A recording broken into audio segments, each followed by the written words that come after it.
Bank of England's man says if a new shock were to occur and weigh on investor confidence, international investors could respond by reducing their gilt holdings. We have flat POCs. A man says resulting volatility in yields could be reflected in a persistent risk premium on gilts. There's just still like no interest to take.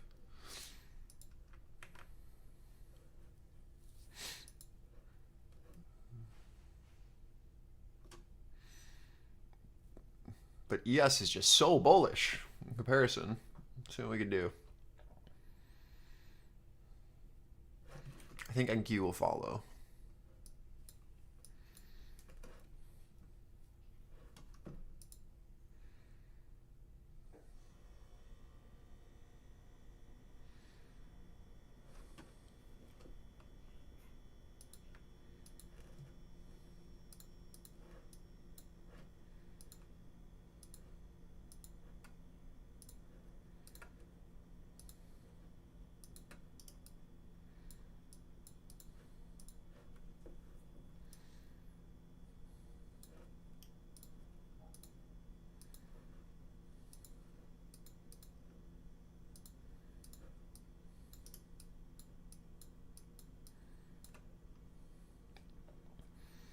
Like, I'd like to see us cut up to this 250, 260, 30-second opening range low on NQ.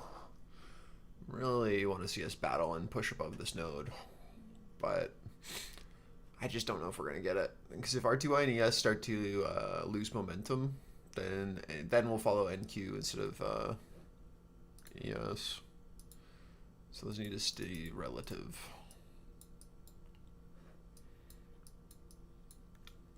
This is my pivot. If we can flip this, then we go up. And we'll capture 60 points. If we don't, then there's nothing here. And this will continue to absorb. And we'll then rotate back down.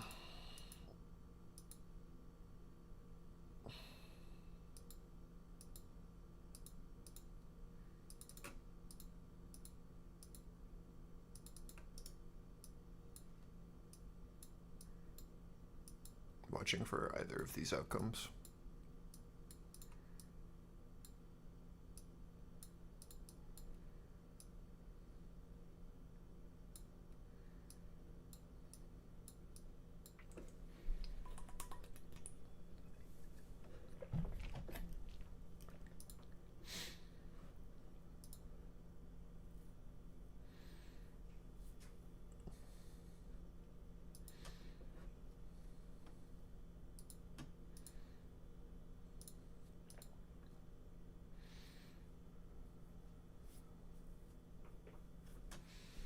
I think that they'll give us a solid reoffer, so I'm not too worried about getting in here for a short at 180, 200, because I think they'll give you a reoffer once we retest our 130s. If this will fail, something like this path was.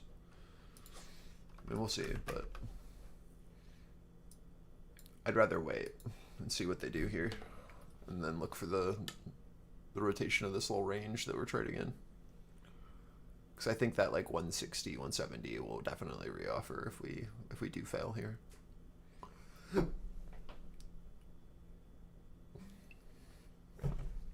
Forward shares extend gains to session high 6.3%.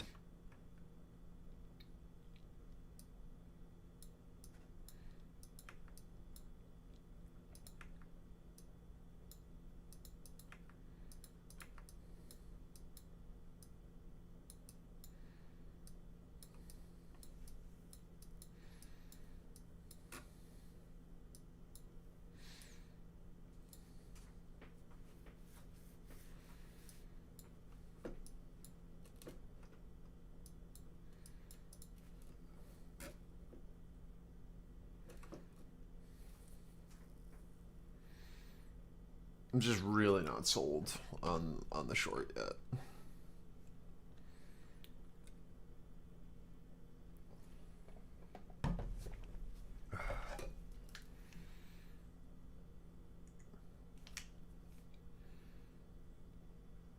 Oh, I'm gonna be so pissed if I miss this phone delivery today, man.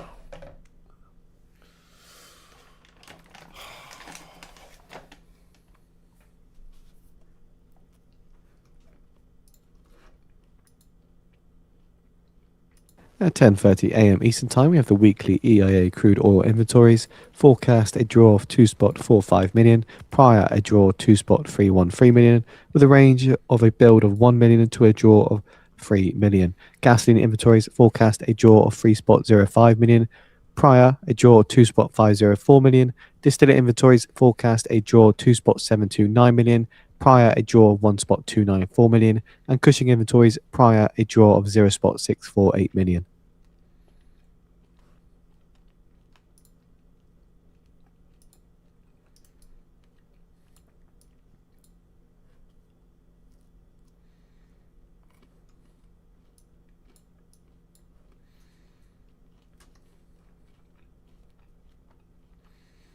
Again, I'm looking for either a very clear long on a look above this, or a retest of these lows, and then a push into this as our pivot to take a short. I'm only looking for a short on a retest into this for the lower high, once we've confirmed that we don't want to support here. I really do think we're headed up to 260.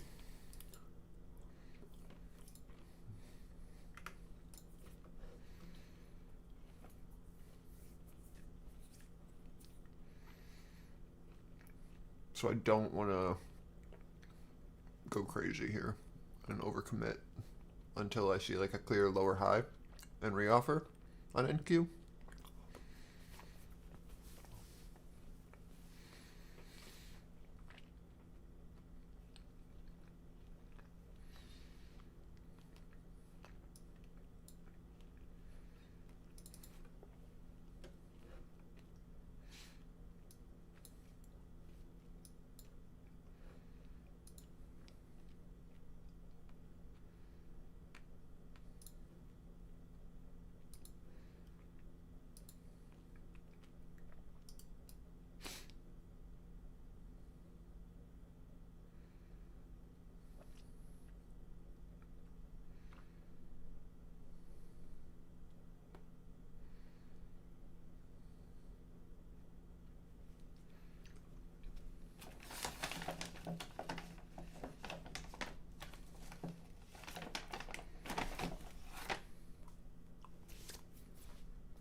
About 5 here into our previous highs. The S&P 500 turns positive. 225. See what we can do. 10 left.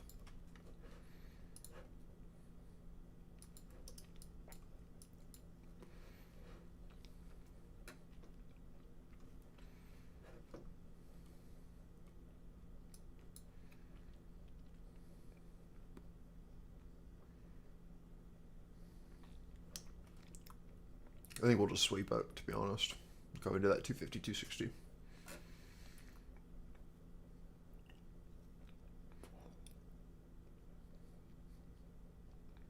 Yes, into a previous day POC value high here. Could be a potentially big rejection.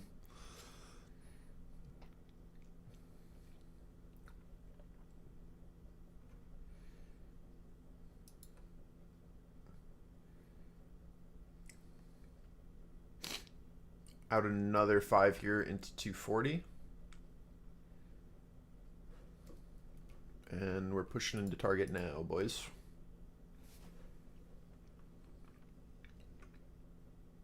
Yeah, I longed off to 200.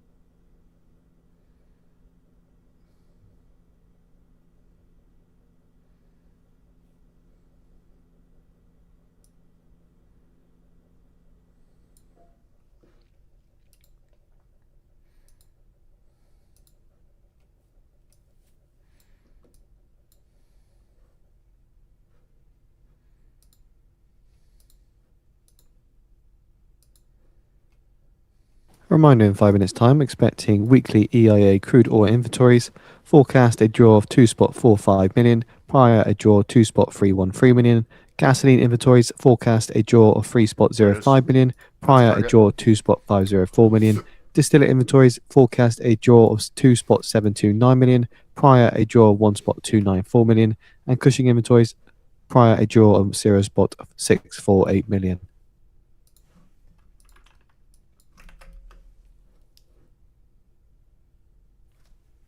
It's just the hold of our value high there on the flip of our 180 200.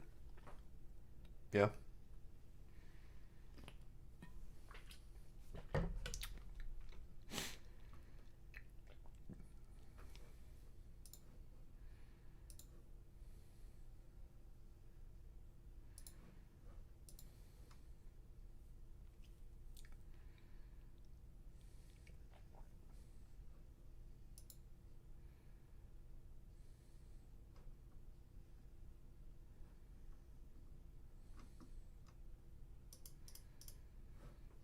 So the idea here of why we're not looking to short on the first test into this is that it's still within our value structure for this area, right? So like, how do I put this? Here, let me take a screenshot.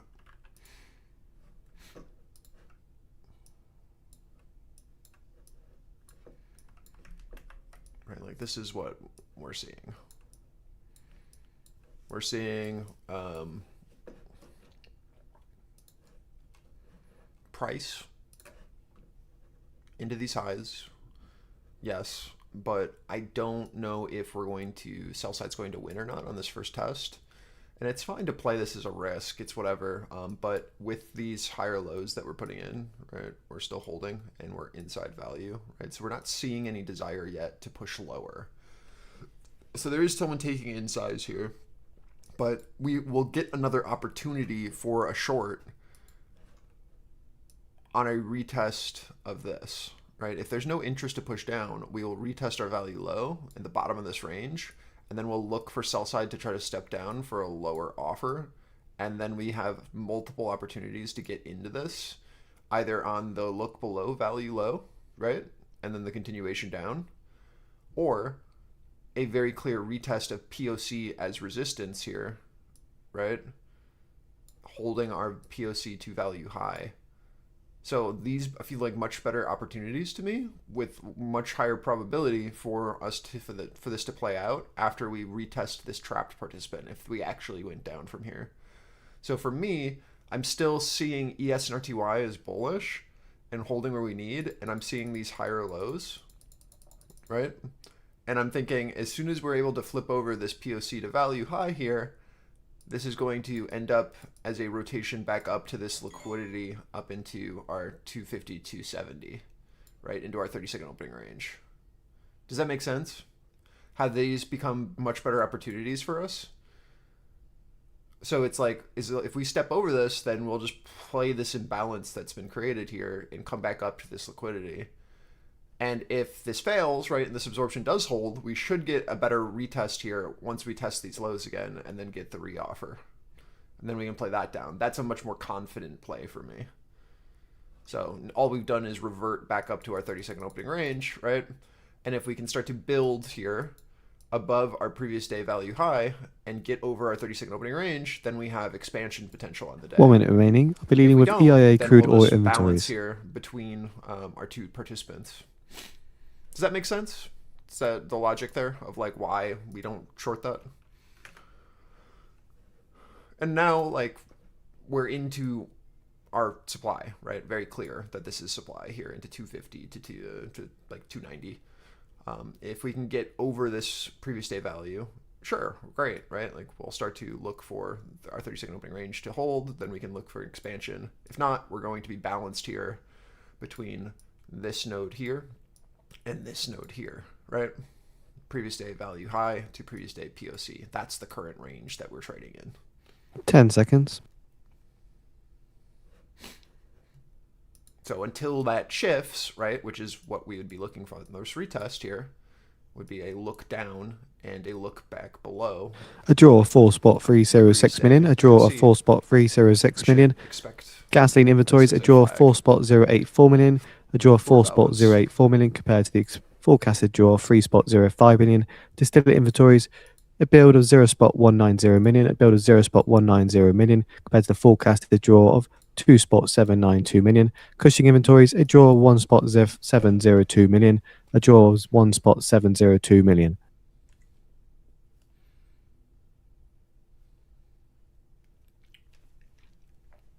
And again, like it's easy when, I don't want to say easy, but the probabilities are much higher when we have ES and RTY diverging and pushing together. So I have like 2 out of my 3 names pushing. So it's like, okay, well, the odds are that if ES and RTY continue to push, that NQ is going to get its shit together eventually, right? Like that's, I'm much more confident in playing with the directional move of the rest of the market than trying to play a counter trend scalp in the opposite direction of ES and RTY, unless those also found weakness and broke higher lows. Then we would have had a really great short. Now we're just trading into our 30-second opening ranges across the market. So our market is syncing up again, right? We have ES at our 30-second opening range, trading POC to value high of our previous day. And we have NQ here also battling with our previous day value high in our 30-second opening range. So I would assume that we're going to chop here for a little bit, settle, figure out if we can actually shift trend or if this is going to just be our reversion, and then the full market is kind of like resetting in a sense, right? Everything's coming up to a common level, right? Our 30-second opening range here on RTY as well, and then we can move together as a singular, unit. So we'll see what happens, but again, I don't have a ton of confidence until we flip this 30-second opening range on NQ. You can hold a runner, but it looks like we're kind of just balanced between previous day value high and previous day POC here at our 260 to 160 100-point range right now, while we wait for Russell to figure out what he wants to do. That's my guess. If we can Brent US crude futures extend gains as EIA data shows bigger than expected drop in crude stocks. But we shall see. I think ES has a very solid setup in the sense of it's doing what we already want on NQ, where it's holding our ORM to our ORH, right? And if we can build this flag here and get over, we should be able to head up to this 35 into that VPOC there.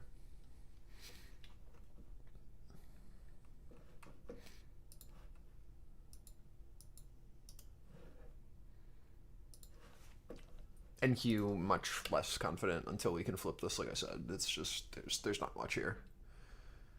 It is known that there's a participant selling at 250 to 290. That's our 30-second opening range, right? Like that's the open.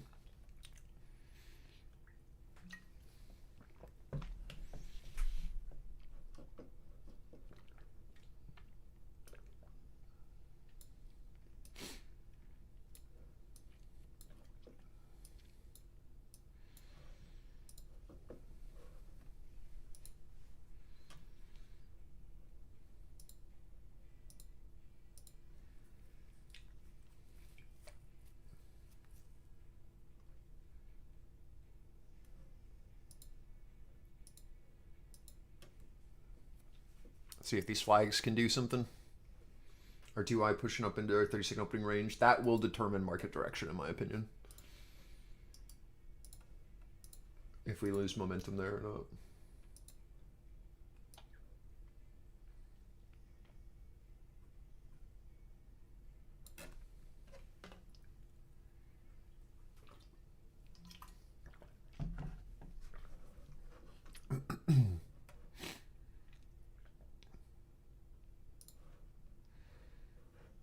Remember, what we want to see on NQ is this clearly holding our highs, building out this node here into our previous day value high, and then starting to build in our 30-second opening range for this continuation over 290, just like we're doing on ES. Yeah, I mean, that'd be huge if we could start to prove with confidence here that we want to breach this supply.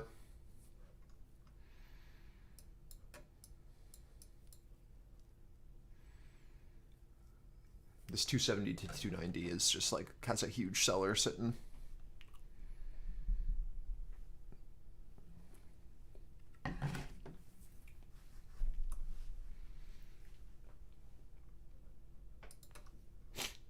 Yeah, I'm just in my runners from my 200. I'm going to take one more off here. And then let's see if we can flip.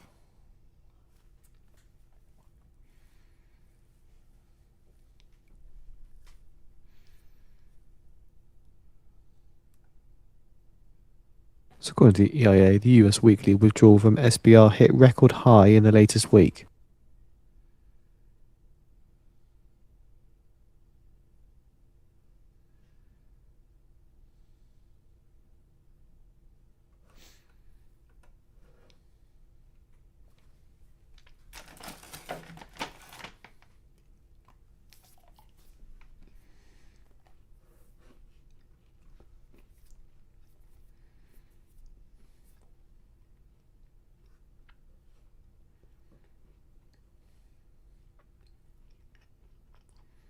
They were looking for 250 to try to be defended, unretouched. As we push into Russell VWAP, buyer sits at 250.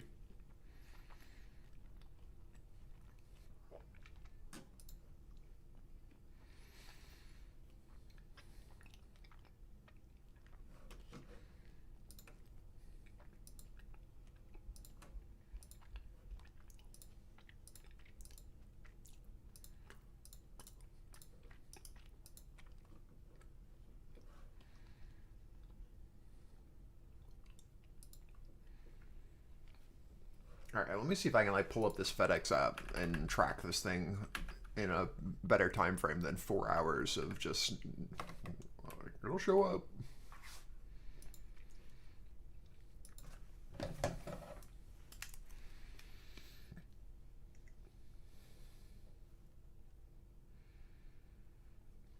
Oh my god, this tracking number is 70 letters long. What is this?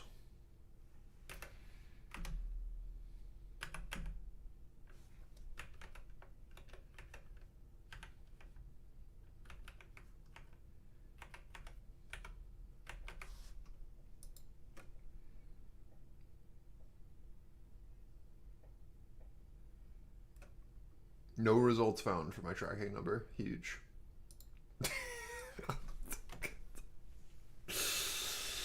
Oh no.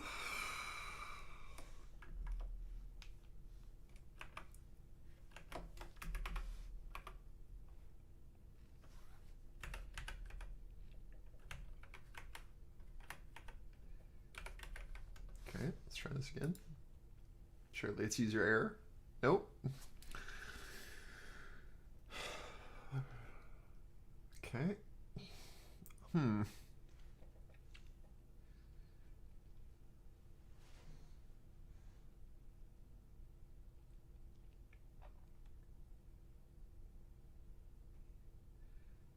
Oh, because it's UPS, not FedEx. Huge. Got it.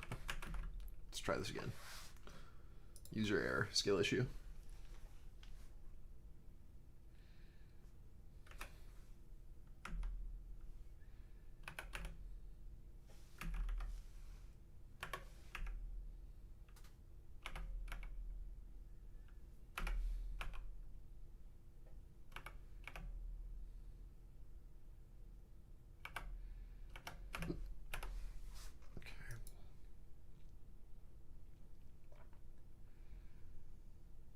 Oh man, like what is this? 12:30 to 4:30?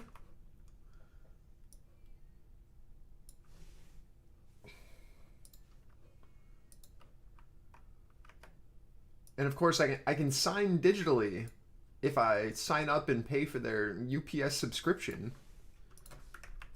Like what are we talking about, man?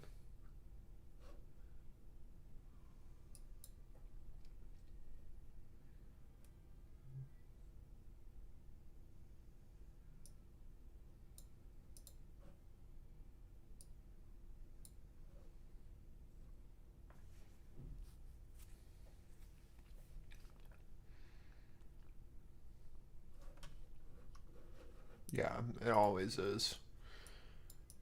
This might be our flip here on NQ.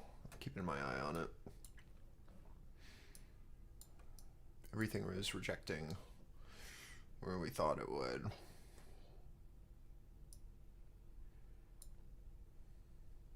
Watching retest. See if 250 holds offer on retest here. 250, 270. Or if we can actually step up over 290. Only way I see continuation is over 290. Or this will just be a reoffer here into 250, 270.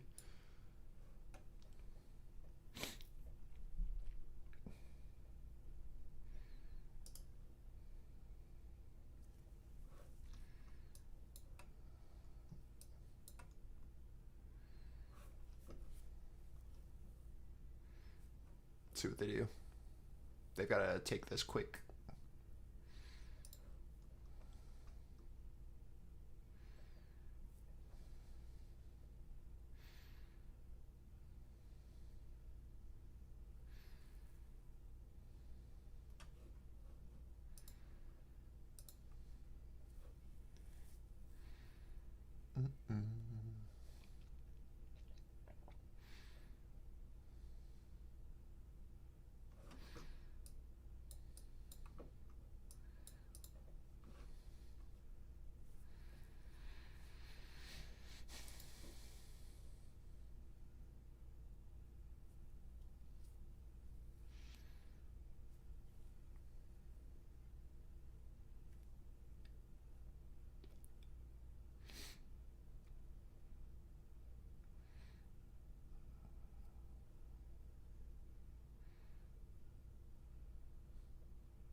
Yes, full rotation of our 30-second opening range, retesting previous day value, watching to see if Russell puts in a lower high. There's really nothing here yet. Reoffer very weak on our lows.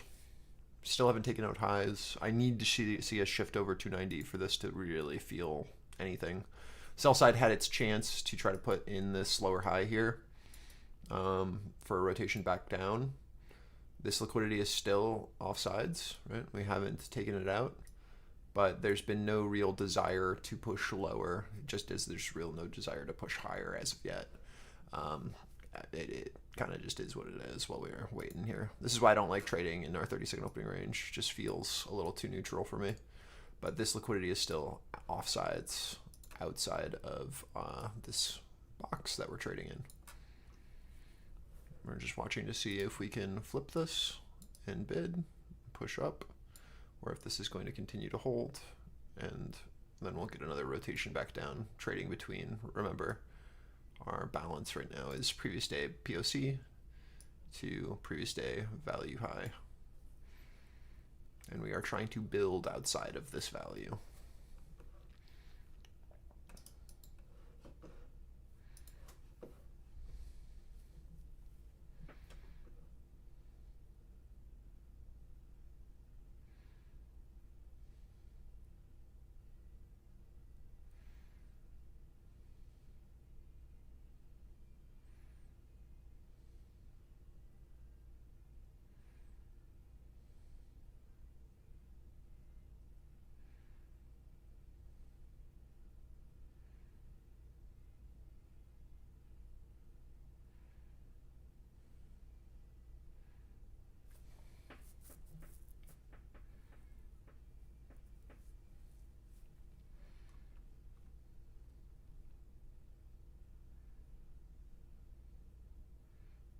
It's crazy that I can't get a better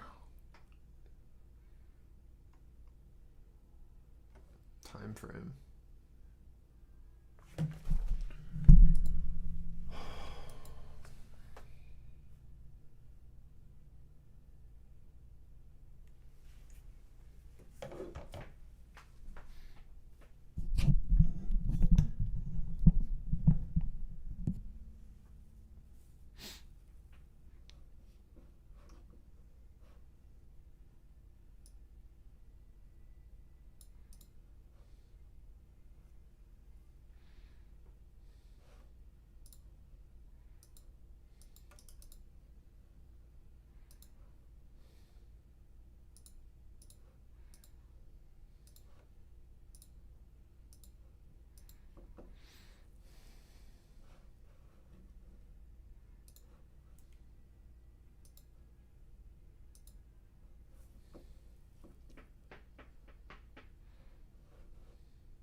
Into our POC of our previous candle, previous 15-minute, no change, just chop.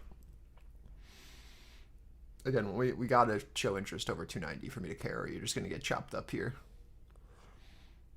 You're either in runner still, or you're just holding, looking for rotations back down to previous day POC, in my opinion.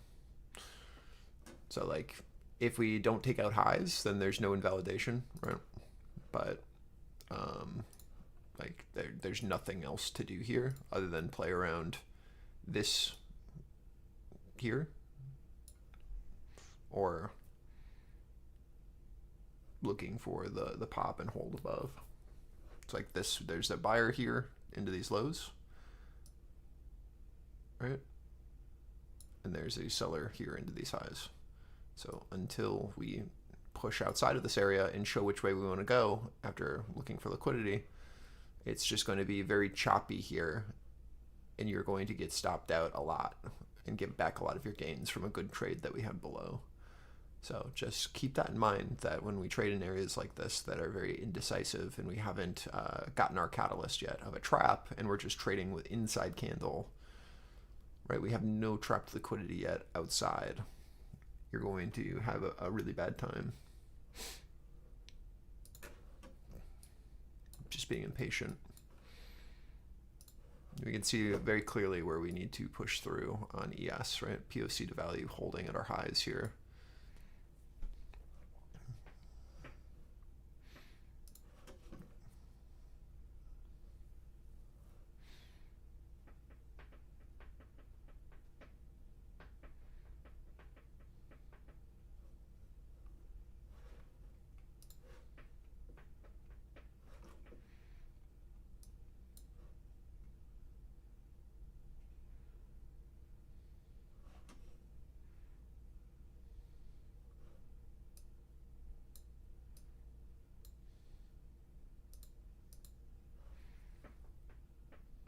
Yeah, I mean, there's nothing to do other than just like, you could try playing off of those previous highs. As long as we're not taking them out or building, then there's still a reversion potential. If not, then we're just chopping at our 30-second opening range, waiting to eat up this opening liquidity right from our day open.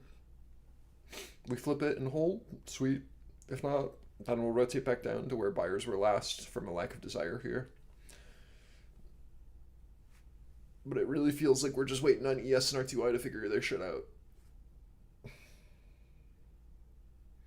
And I feel like it should be pretty obvious with the node that we're building out here what happens if like we don't push, right? We'll trade through that LVN and then do that low side pathing that I've got marked.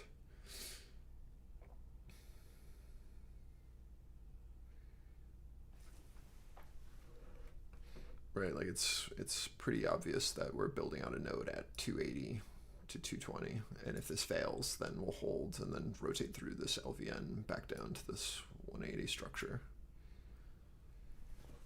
But until then, right, like you're not not really much to do.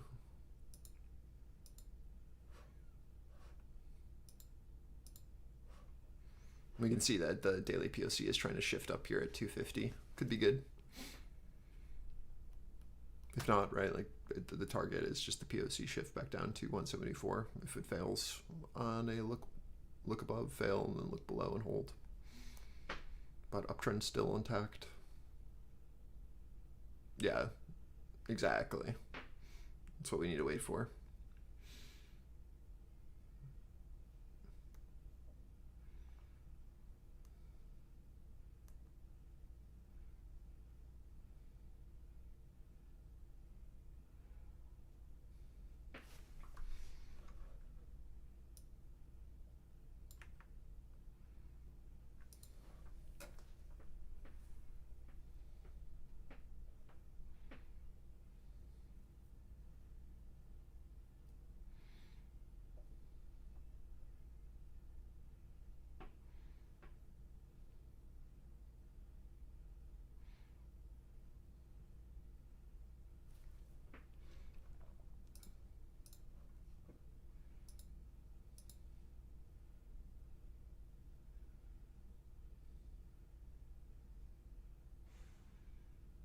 It is insane. I cannot. The amount of like CEOs are going to China right now to beg China to do business is insane. I can't get over it.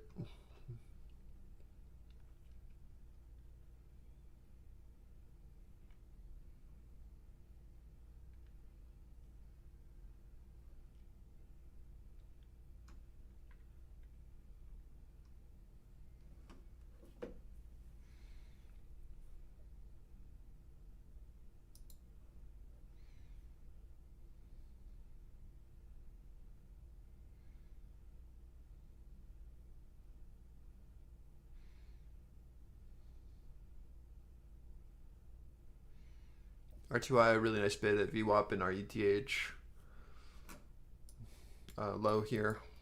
See if we can get a push and sustain over this 280, 290. A little look above. See if we can hold it. Yes, we've got a big pivot here into our V pocket 35s. That's still target.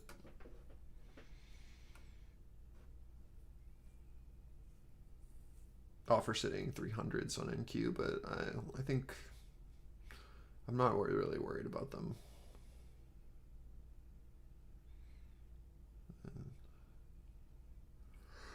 They were filled there.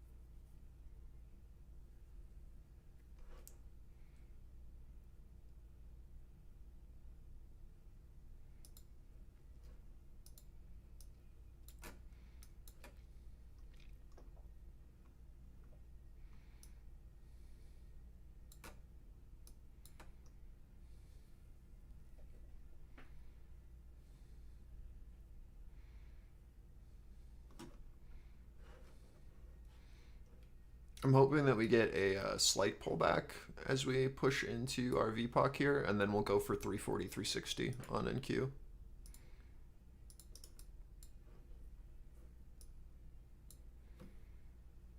As ES pushes into 35s and Russell comes into our value edge here at 41s, should offer a pullback, and then we'll keep going. I'm hoping, at least, that's what we'll do. Retest this. And that'll give us a continuation trade on NQ. But we'll see.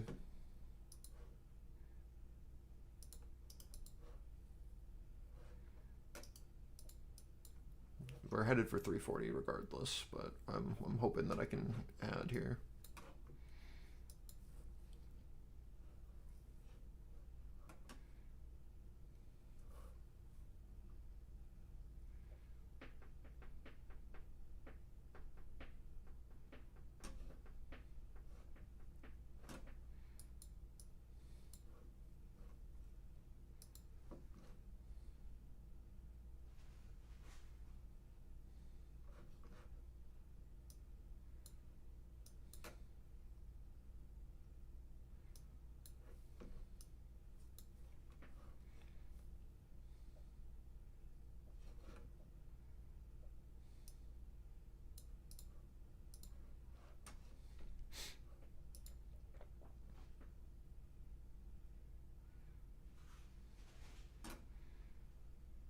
If we show no interest below like 305, then you're not going to get that low. It's just going to go straight for 340. So let's see what they do.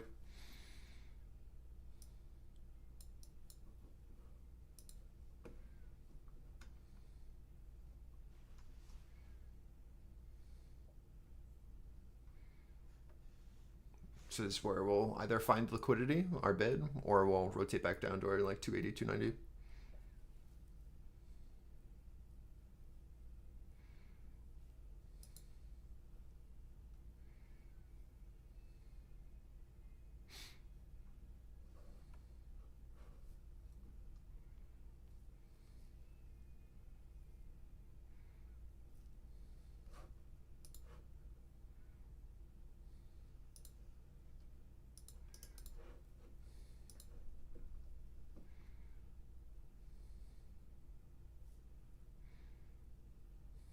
Alibaba's US shares reverse course, last up 6.5%.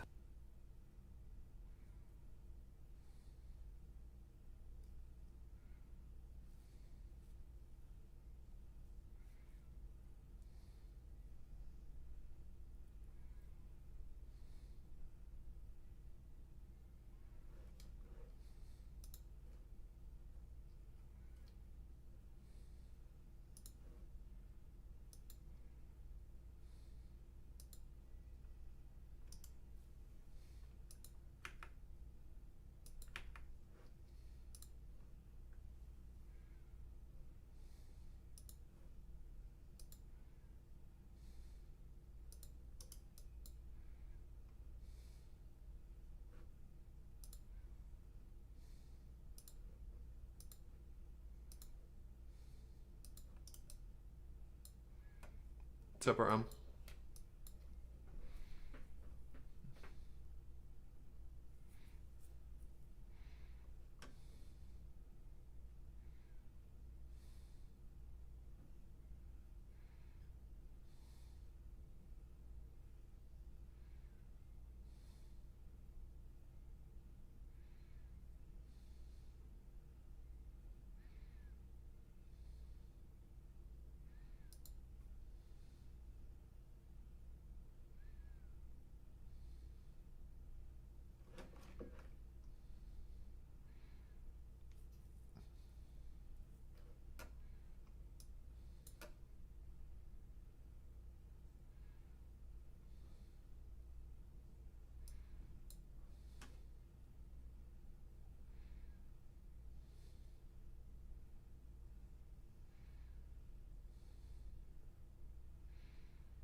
Come on.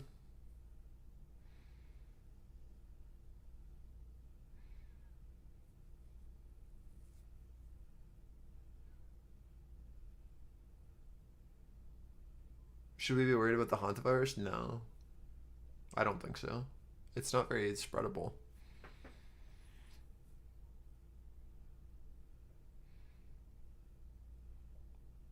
I'm at 1 here at 330.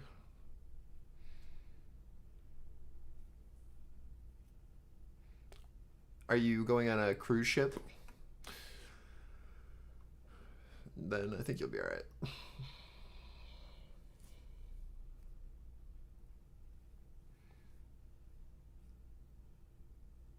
This is supply here into 330, 360. Let's see if we can keep pushing. ES supply into 38. If we can flip this, then we've got room up to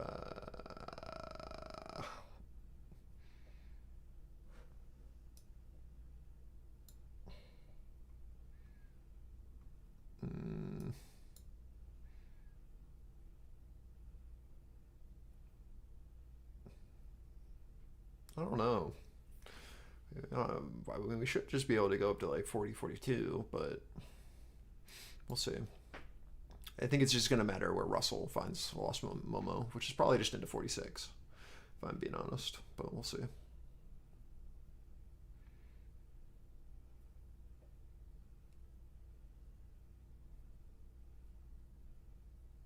Later, Ty. Good stuff. I'm just going to try to hold this runner.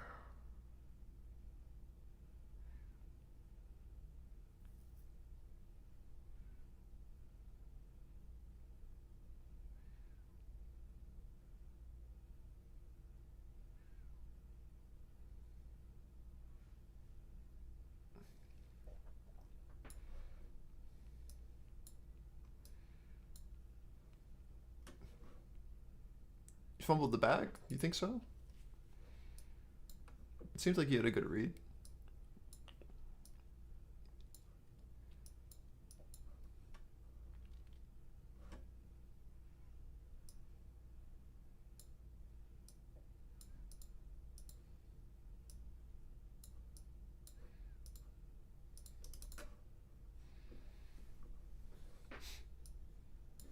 I think 42, yes. 45, 46 Sun. RTY, yes. 60.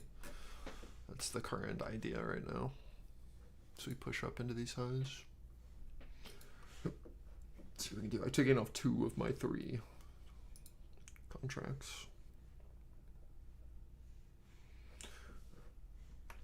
We just had like this really good hold here from our buyer that we saw at 300 who took in. I'm just playing off of that guy. The buying on EFs is just really, really strong still.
If I had to guess, that we'll head up to that like 390, 400 area on NQ into those like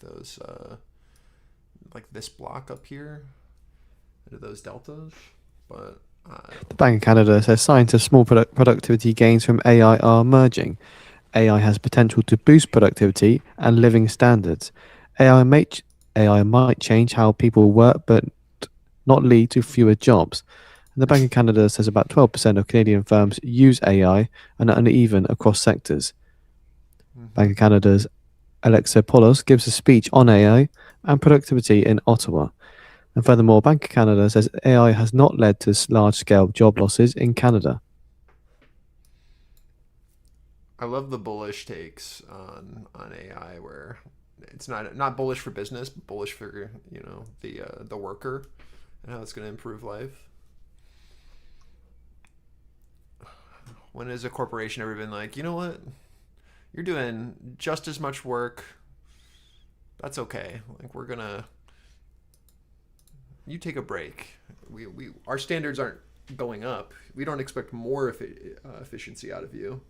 You know what? How about we have a 4-day work week now that AI is supplementing, right? You're getting the same work done. They're like, no, now your standards are even higher. We'll be able to make more money off of you. You're more efficient.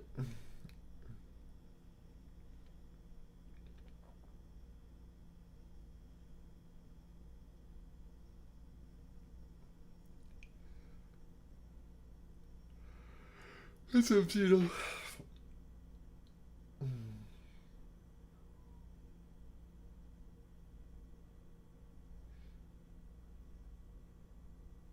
Just holding in our supply so far in NQ. They're trying to put in a lower high here at 30.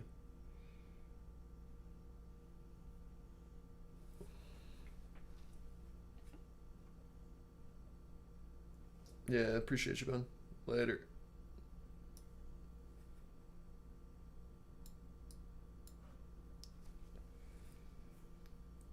They're trying to put the lower high in. It's got to get below 310. Or we'll just flag it. You can see sell side is trying to play and defend this here. And they're trying to push us below. We should expect buying to try to hold this. And we'll have to battle to see if we either flip above from here or rotate down from this point.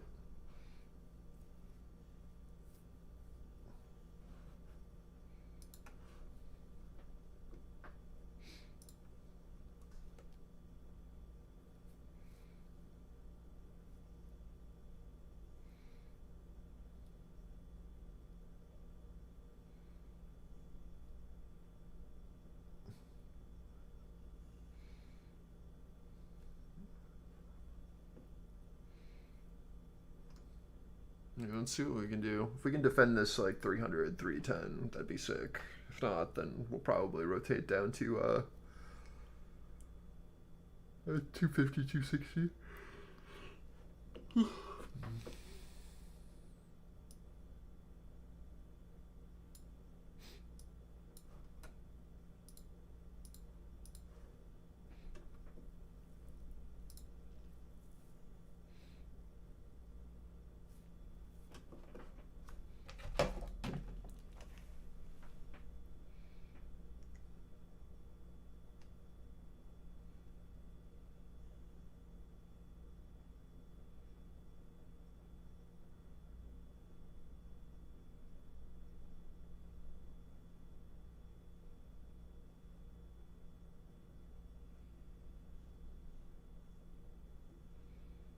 They really want me to download this UPS app, man. Alright, I'll do it.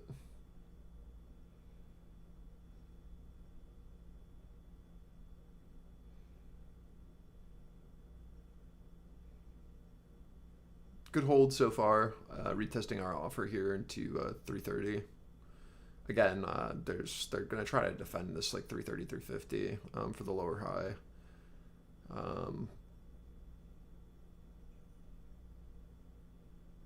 Just feels a bit two-sided. I'd like to see them continue to just kind of like take in size and absorb into those lows, but we have to be aware that this guy is trying here.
Oh my god, every username in the world is already in use.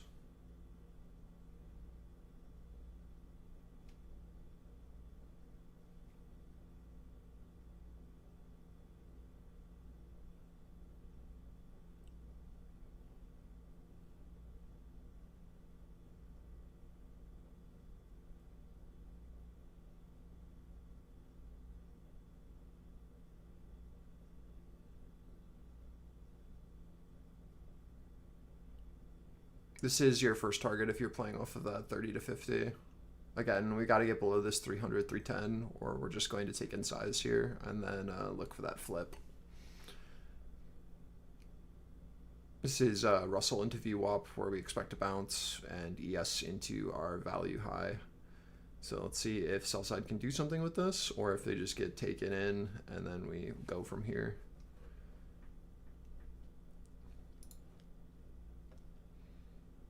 Nvidia extends gain to session high 3% as the CEO joins Trump in China.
You didn't put your stop below that low? What's wrong with you?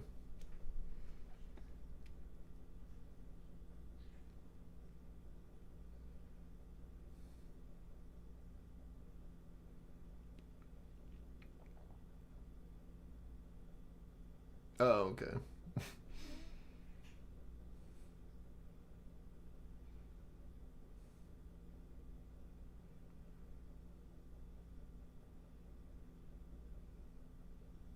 I mean, we'll see what happens. You might have another opportunity. New 15's open here in like 10 seconds.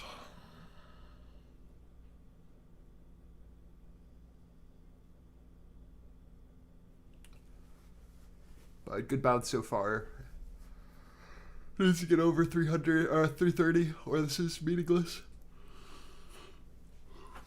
Just a bounce off of our Russell VWAP hold and ES at value high.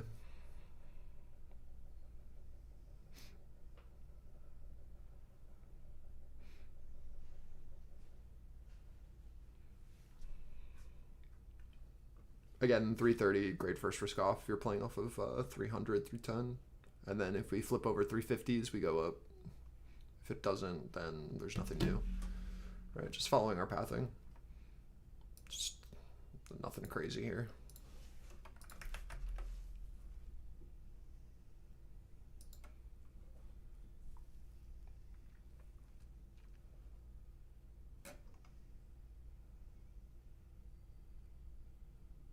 Yeah.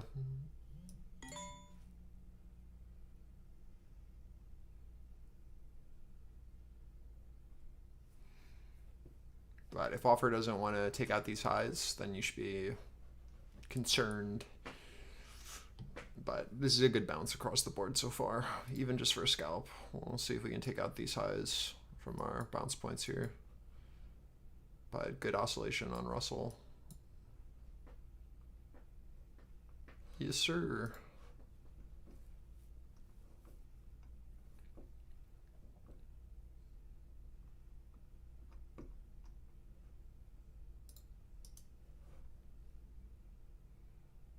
Ford shares up 8.5%. Right, like it's just an oscillation on ES holding our edge, right? With Russell finding bid at VWAP, crazy. With NQ holding previous buyer, right? Pushing back up into our sell. Oops. Like when you actually like think about it, it all kind of just checks out.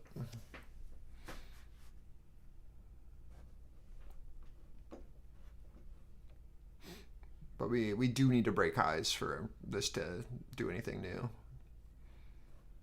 for us to feel confident here. But like if you just look at the 5 minute, right? Like where's that buyer last, Roy? Do we see them at that 300?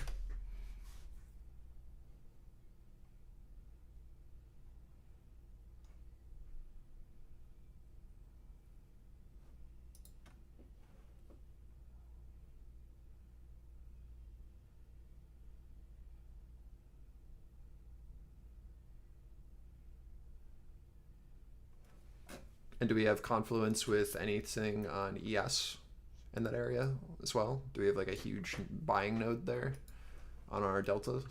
Or we flipped that absorption that was there at 428, 432, right? Where those guys were getting absorbed and then it flipped to a bid on a step above. Right, like that's the yellow zone on our ES. Again, we haven't done anything crazy yet, but like that's the context of why we're looking at that area. It's like either it holds or we'll flip it and then go back down.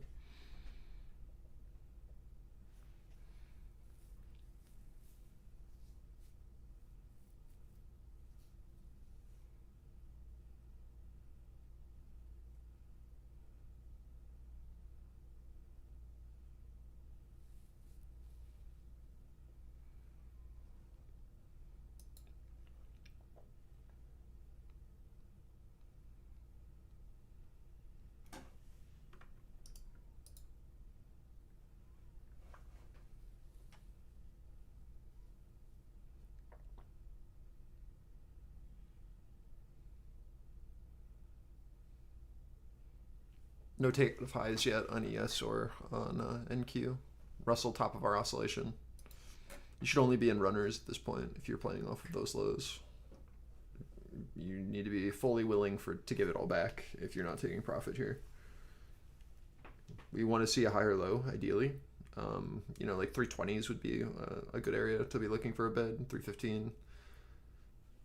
But we basically are just want to see these buyers step back in here again, right? The ones that were here, and then we can then take out highs and go off of that. If we can't do that, unsure if we still want to be trying to participate here. But basically we now have this liquidity that's off sides, and then we're treating this as, right, like a range here. Very tight. We want these buyers who are attempting here last, right, to try. According to Central Command, US forces redirected 67 commercial vessels.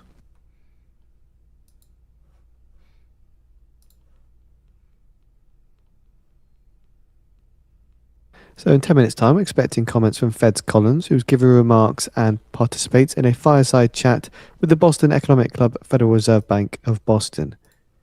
Q&A is expected with moderator and audience, and text is also expected. We have put a live video on the feed for those interested. Furthermore, from CENTCOM, US forces allowed 15 humanitarian aid to pass Hormuz.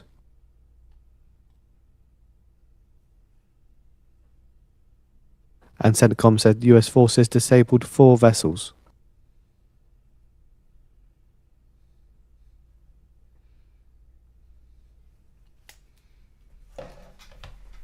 I'll be right back.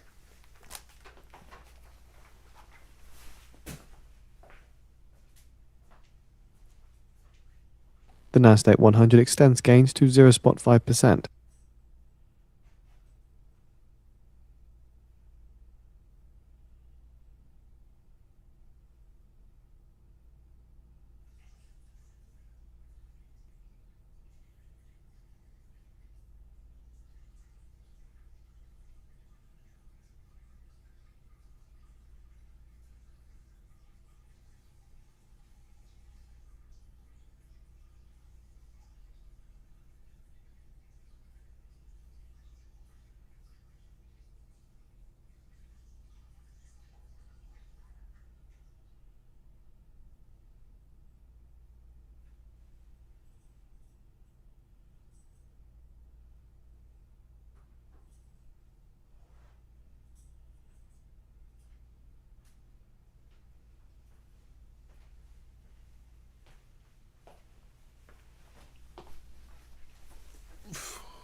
Reminder in 5 minutes' time, expecting comments from Veds Collins, who's due to make remarks and participates in a fireside chat with the Boston Economic Club. Text and Q&A is expected with moderator and audience. And a reminder, the video is on the feed for those interested.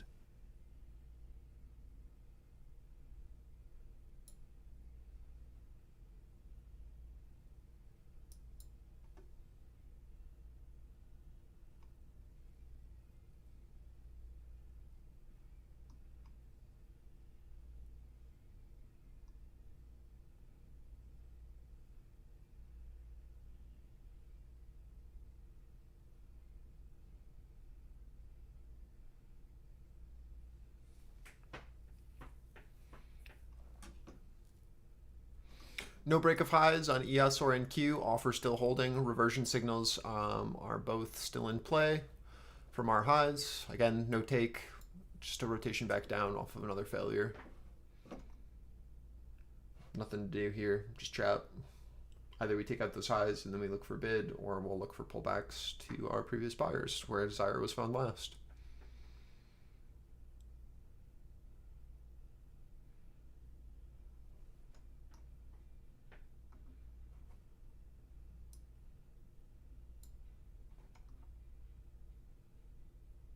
Dude, the amount of like traders on Twitter that are beefing right now is insane. They're all just like engagement farming each other.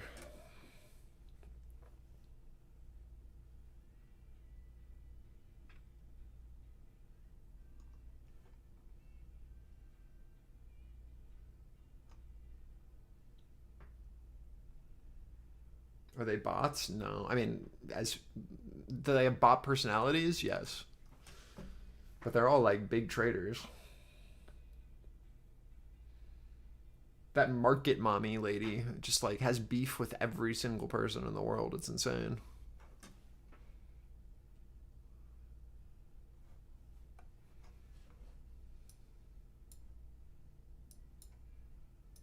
Like, I've never seen someone like engagement farm every single Twitter feed I've ever seen in my life. She's just like goes after everyone, man. Yeah, it's insane.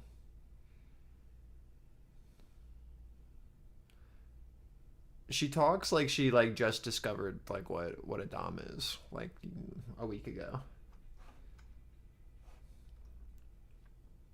And is like now like it's like she's a purist all of a sudden.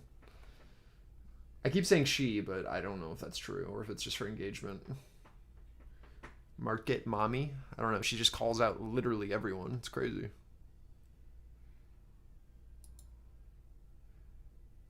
She was attacking what's his name last week? Leo.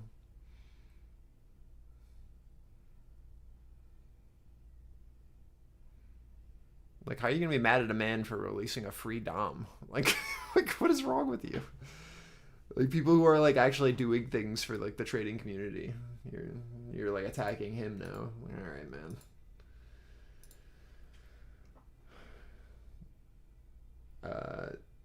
Have I used it? Nah, I don't use NinjaTrader.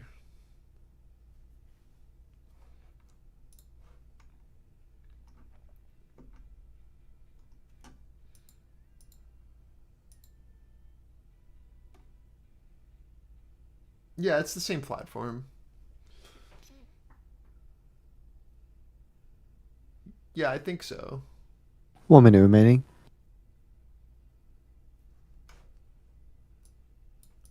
I don't know. I've literally never signed into a NinjaTrader before, so I'm unsure. But I think it works that way. News in 40 seconds. And new 15s. Bouncing our 30-second opening range there at our 90. No change.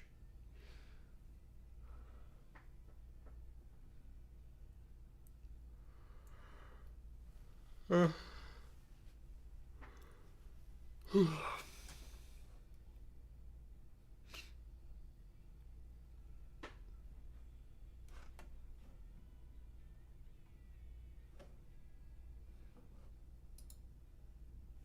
10 seconds.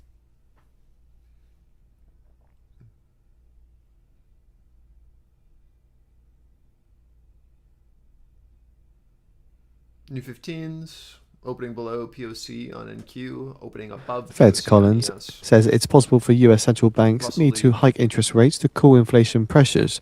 Right now, the Fed policy is well positioned to deal with risks and expects the Fed will need to keep restrictive policy for some time. Collins says she hopes the economy will allow for more rate cuts this year and prolonged Middle East war creates challenging policy choices. Collins says this quick end to the war would mean resilient demand and some rise in unemployment. Inflation persistence makes it harder to look through the energy shock, and the energy shock creates downside growth risks and upside inflation risk. Collins says it's critical that inflation expectations are anchored.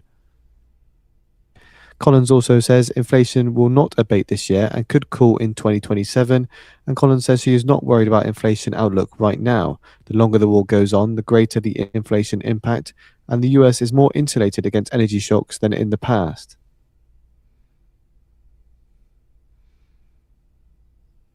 I think we have one more leg down, personally, but I don't know.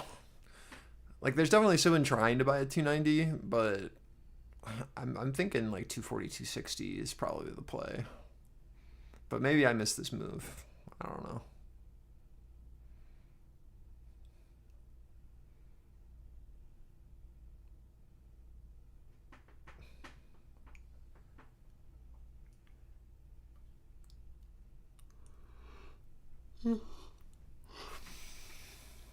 Like, we're definitely bouncing where we should be, but just like not with the size or speed out of the area that I want from it, from that point, right? So it's just one of those things where, like, if we reject 350, 330 again here, like I expect this to come down to like 240, 260. It just is what it is.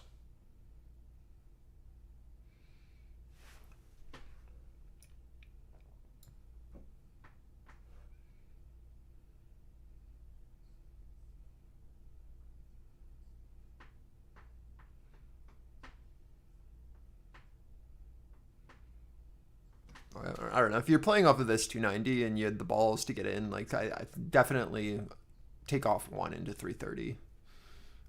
Again, I'm just not entirely convinced. I'm not in this trade. I didn't play it. But we're just ranging. ES looks fantastic still.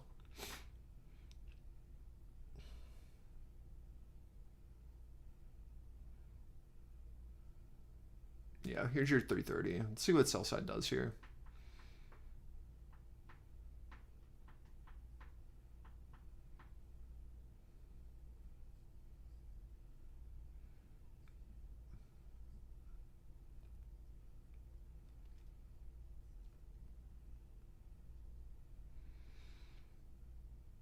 Yeah, I mean, I think I would try the dom. I'm not like a huge dom trader, boys. Like, I really am not. Like, I have basic dom knowledge. Um, you know, I use it to trade, of course, but like I'm not like a dom trader. I am a volume profile and footprint trader. I don't really think you need to stare at all those numbers to make money. It's the same reason why I don't look at times and sales really anymore. It's just like it's a lot of staring and information overload.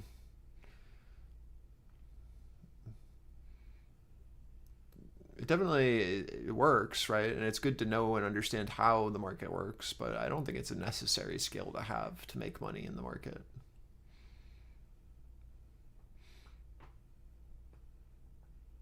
If I ever felt like I was like missing out, I think I would put a bit more work into it, but it's never really been an issue.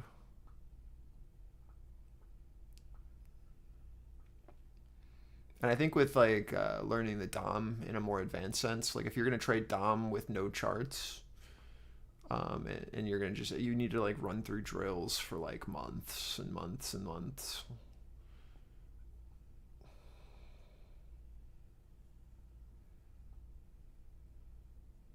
Like I could probably do it. Like I could probably trade without charts in just a DOM, but why? Is my question. Why would I want to do that? It's like there's no reason.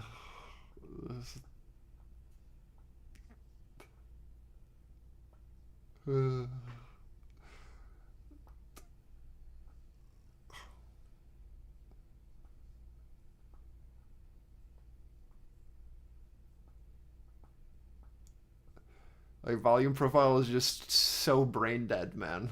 Like why would I want to like make my life more complicated when I could just trade volume profile and make money with like the same setup on a daily basis, you know? Like I just don't. I don't know, man.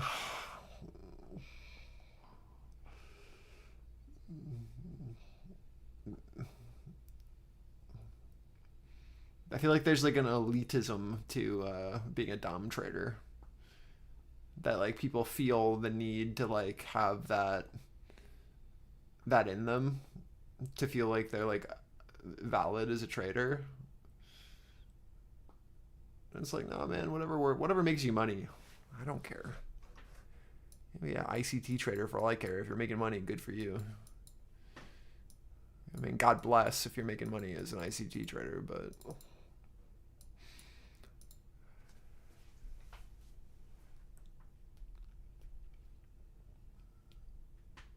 did you guys see that he retired, by the way, this weekend?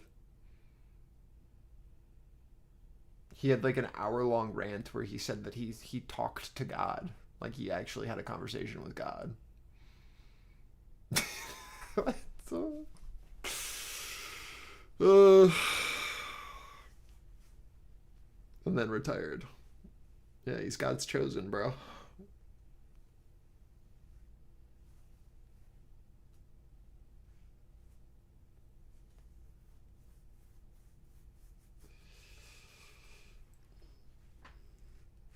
You know what's going to pay his bills?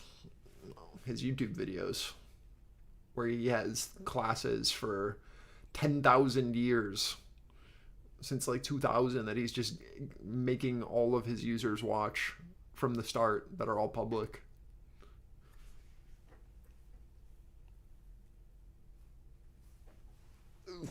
It'll make him money for the rest of his life.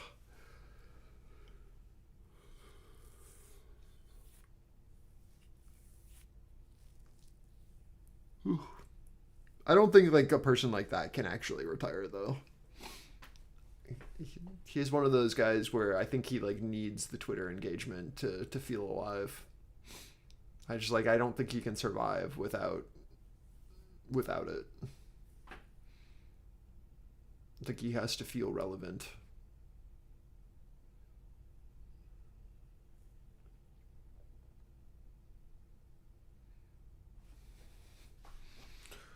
Let's see if we can do anything new here. Sorry, I'm just kind of ranting. There's still no interest over our highs. It might be like a pretty cheeky short with like pretty low risk if we can't get over 50s. Just like play off of 10 points for another rotation. But if we pop it, then maybe we go somewhere and we can get some excitement. Yeah, I don't know. I mean, I need to see interest over these highs, or this is just going to rotate again. I really have no interest here. We're just trading between our previous day value high at our 280, 290 and this seller that sits here into 330, 350. There's really nothing.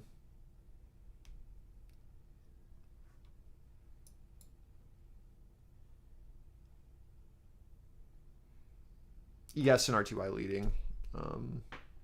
Nothing for me though. Let's see what Russell does here. So we push into our 30-second opening range low.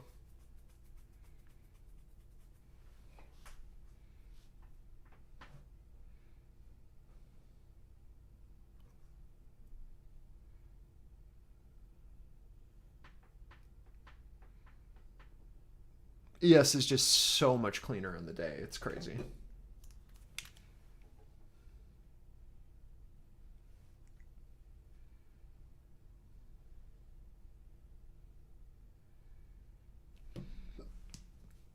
Another reversion signal printing on NQ at our 330. Oh, no, didn't close. Let's see what they do. I gotta see us pop this, get us over, show desire. Or there's just, like, what are we gonna do? I don't know. Just rotate?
Ooh, high's finally taken on NQ. See if we do anything with it.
So seeing here from Wall Street Journal's Timoros, saying the House Financial Services Committee is taking up a bill that would amend the Federal Reserve Act to eliminate the dual mandate and focus only on price stability.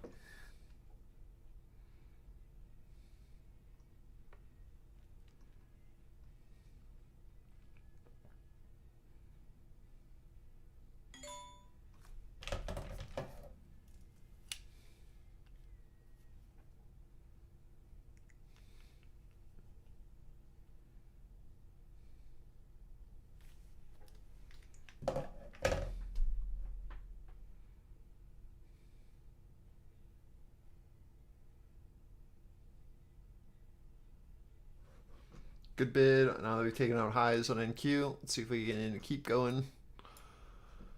Get some excitement here. Buyer trying into 60.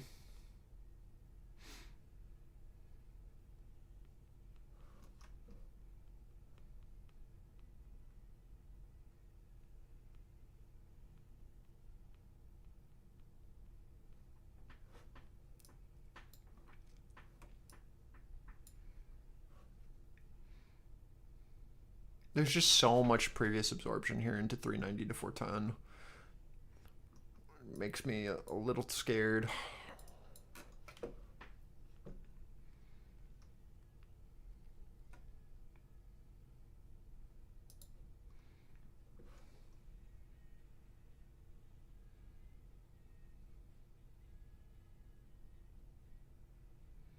Am I in? Are you in this? Yeah, I've got a small position on from 360.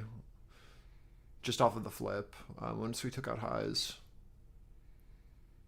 But nothing crazy.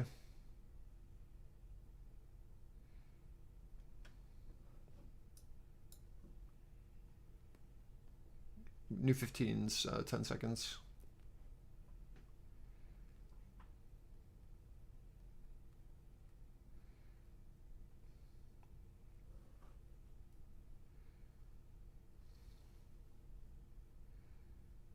New 15s.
I'm not super happy with that bid.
This lack of continuation here is not great.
Indo POC of our previous candle here on NQ. Lack of bid is not great. Nothing really to talk about. See if we find something on a retest here of our structure. If it's just going to be a look above and fail, then we'll play the reoffer on the other side. But until then, right, like we just watch to see if bids step in here to defend. There's, again, like nothing here other than just a retest and then maybe pop, or we'll look below and then play this as our risk. And then we play it back down. Too slow. Yeah, it's incredibly slow. But just a retest of POC here.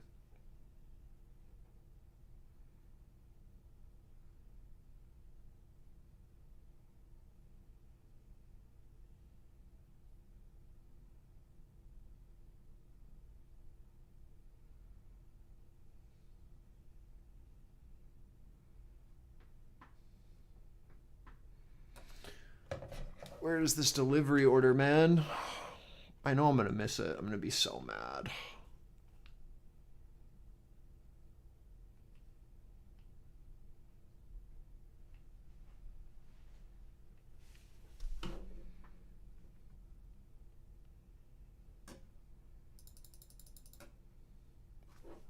We have liquidity now trapped above.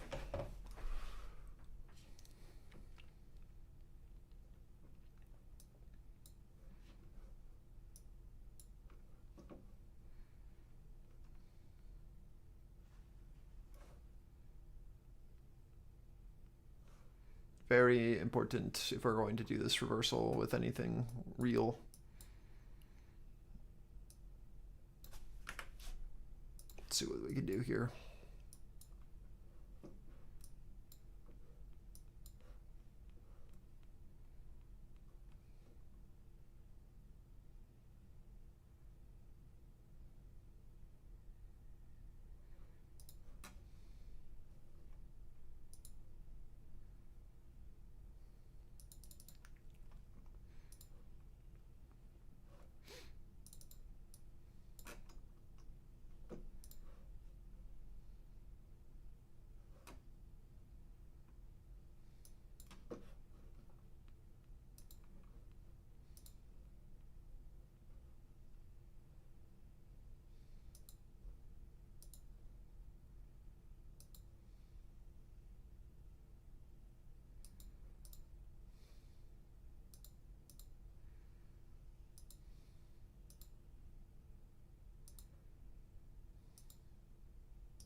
Yeah, I mean, 330, 350, same as before.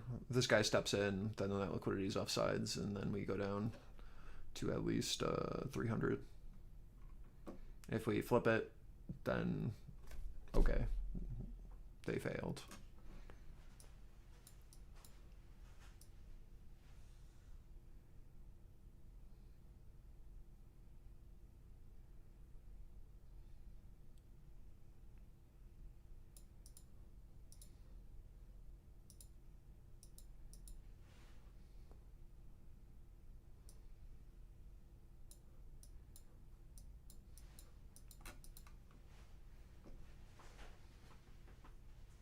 A good way to just like visualize what we're watching for is just put a fixed range on this area, right?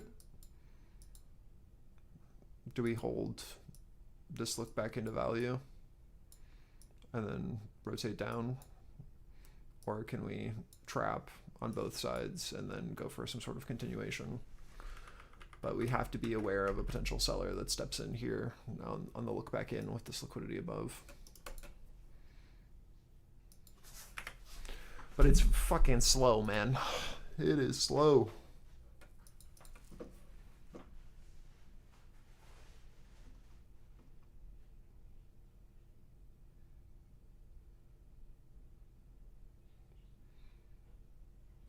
I'd like to see like pretty clear desire if sell side wants to do something with this, because if it like peters out here again and then the bid just steps back over 50. Germany weighs 3 billion euros in subsidy cuts to ease budget strain.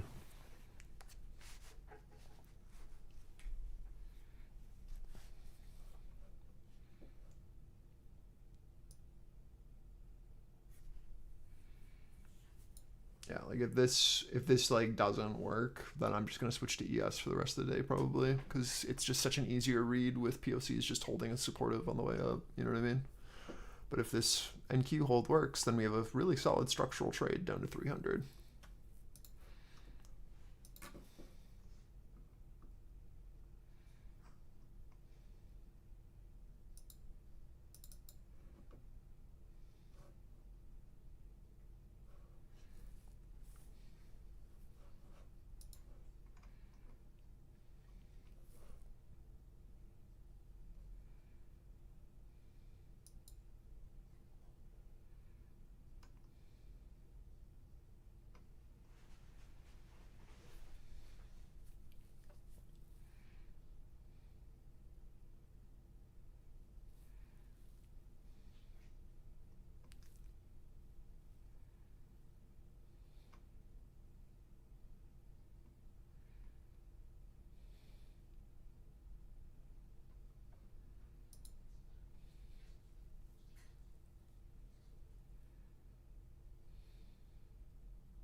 This is your first risk off as we come down, playing our structural change. So we push down into like 305, 300. Take your first risk off here if you're playing off of this 330, 350. I'd like to see us take out lows, but I'm also not holding my breath. But we have offside liquidity. Yeah, good job, Surf. Great trade. Like I said, I'd like to see us head down to like 250, but I'm also like a realist. I'd like to see at least these lows take it. I just don't know how fast speed-wise that'll be and head down into like this. But we'll see. If Russell gets a big bounce at view up and we lose all momentum, like it is what it is. You know what I mean? If there's desire at VWAP on Russell, like the market will probably bounce.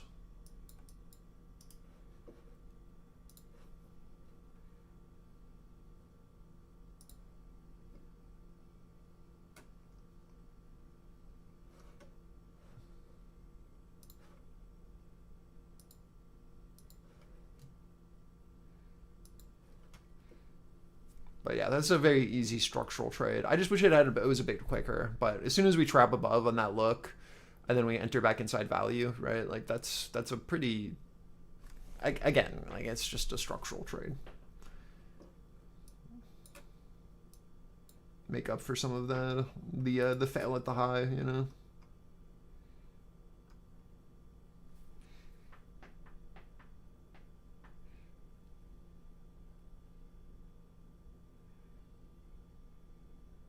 Ten seconds till new 15s.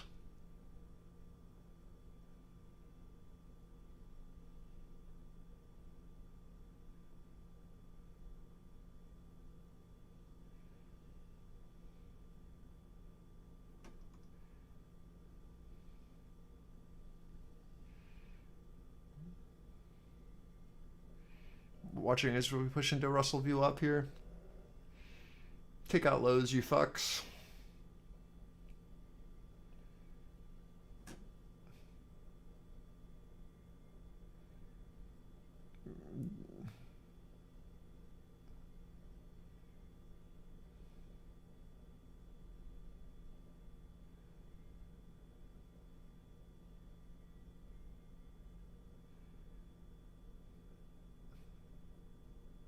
$293.40. Don't put that into existence.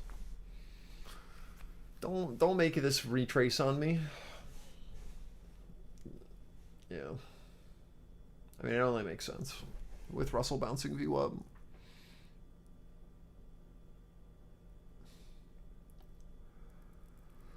But with that liquidity offsides, we should eventually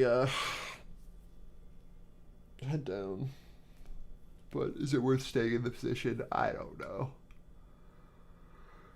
I don't know.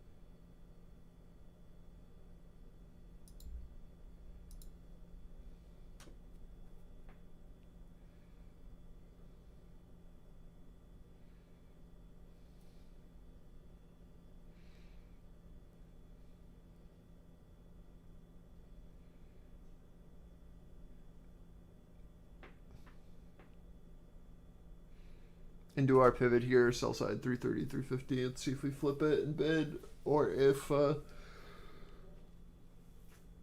is able to maintain. Again, we took off 90% of our risk into 300s. That was obvious, value low. Now we're retesting to see if we can build again up here after showing that there's a buyer still into our low value, or if offer is going to be able to sustain. Again, I don't know. We'll see. Yeah, node is noding. Indeed.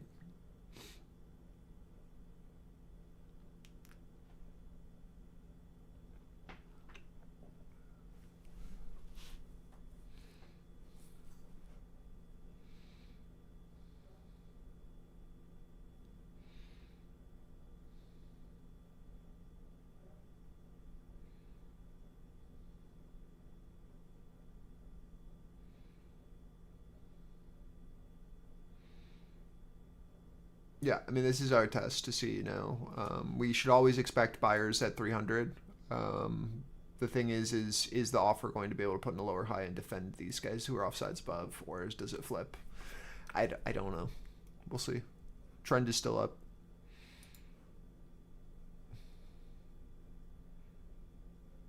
But value maintained at our lows.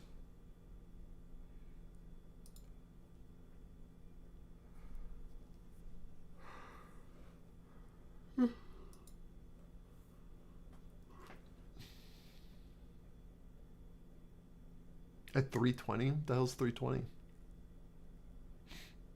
Feds Collins answering questions now says, I had been expecting to see continued productivity gains.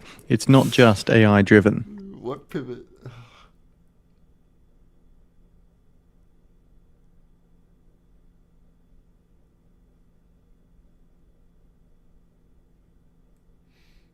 Collins is just saying that the unemployment rate remains relatively low.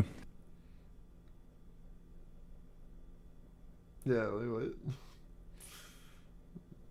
This 330, 350 flip is good, but 20 is crazy.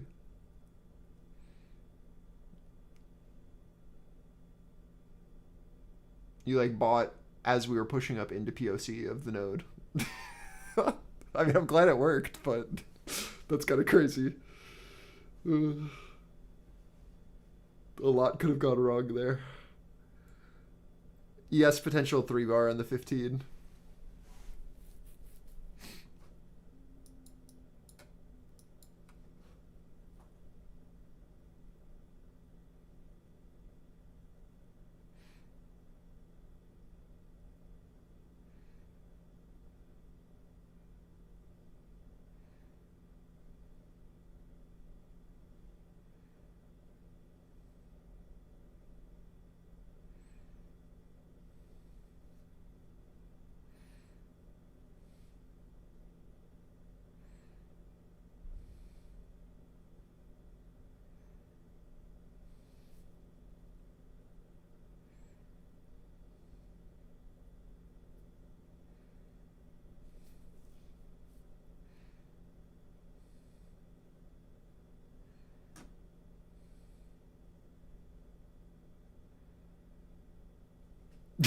You call yourself a structural trader and then don't buy structure. That's the only reason I said anything.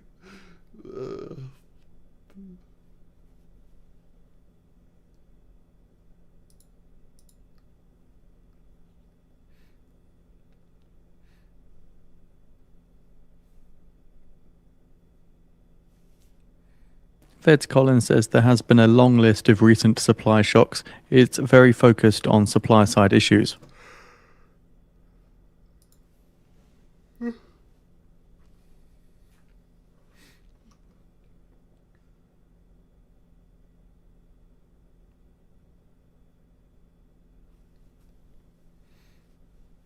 just coming back up to this offside seller or offside buyer. Sorry.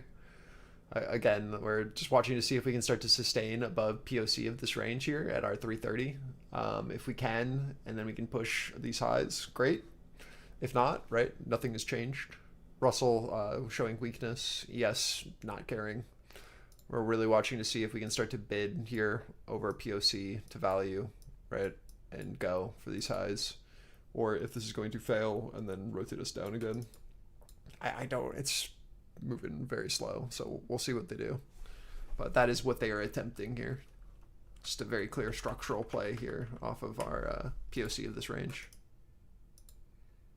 Or at least attempt, right?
Give me something decent.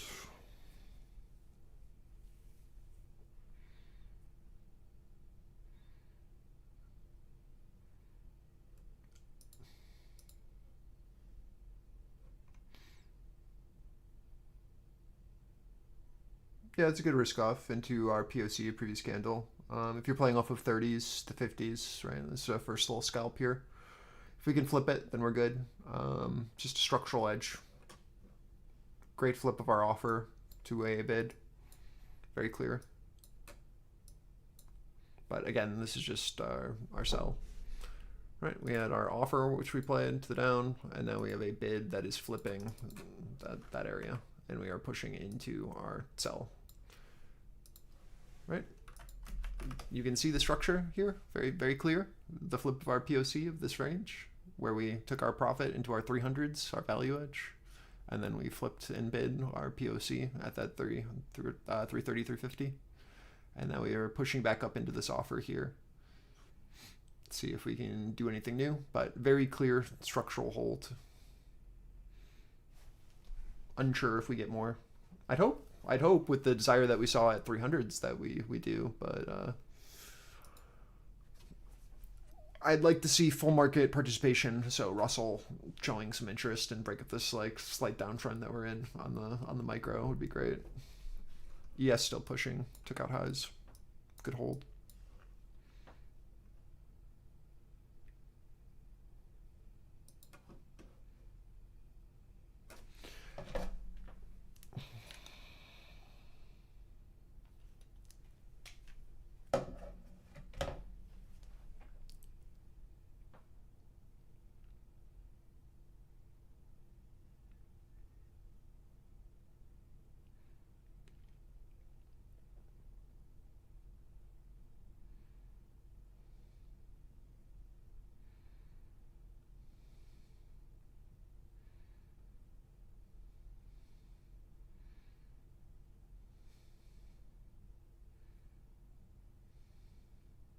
I mean, ES still looks great. Like, there's nothing really to worry about yet that I see on the 5. Good flows, good everything. NQ a little weaker. RTY just chilling at VWAP, no change.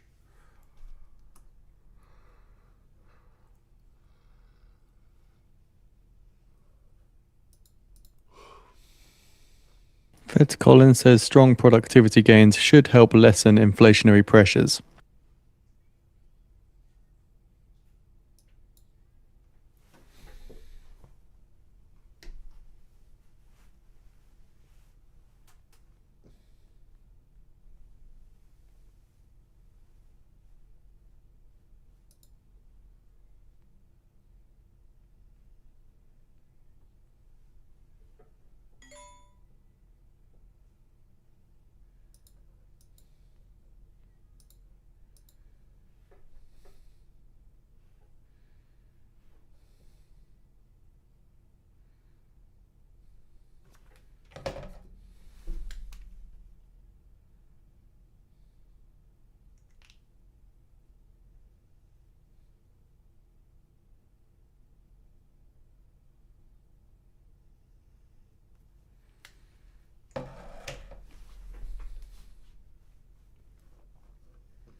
Taking off 1 here into 380, and then I'll leave a runner for 420, just for the VPOC there. That's sitting at 418, or I've got to stop at 418. Taking off 1 here, 1 left, just off our flip of our 350, 330. I'll be right back.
We should go for that VPOC into 420, and then ETH high is up at that 447. Both good targets. Oh, excuse me.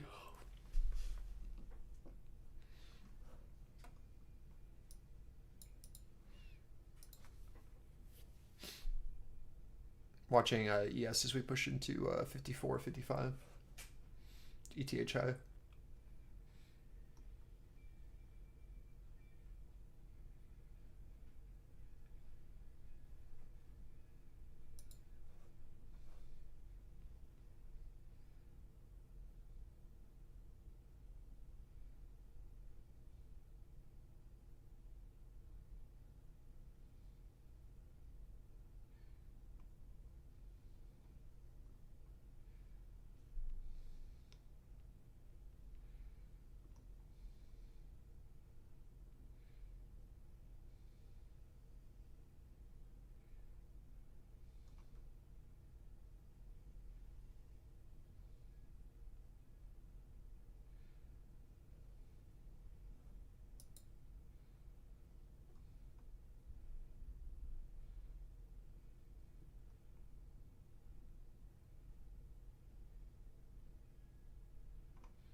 We're getting closer and closer to Pacific Rim every day, man.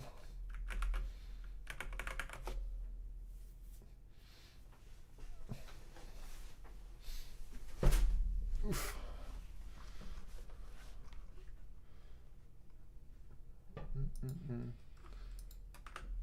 This is the actual mech that they're doing.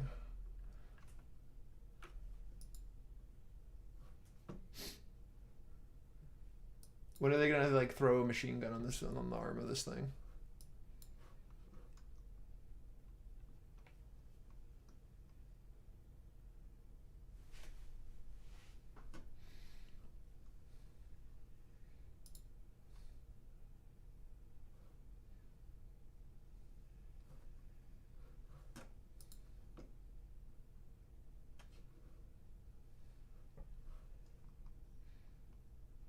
I wonder how much lift you would actually need for that to work.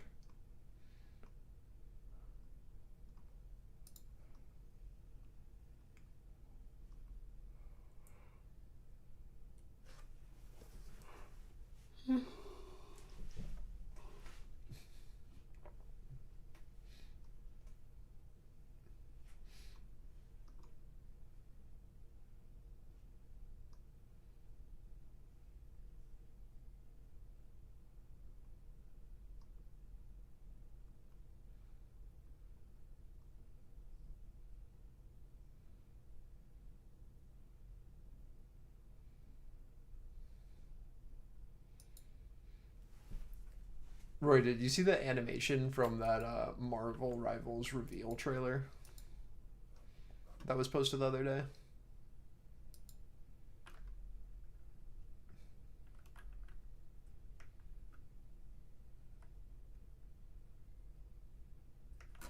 Dude, check this out.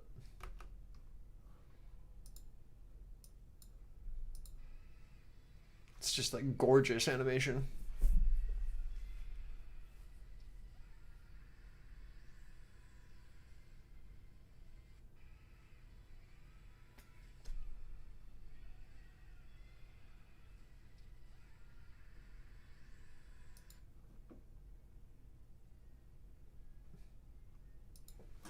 It's their season 8 trailer.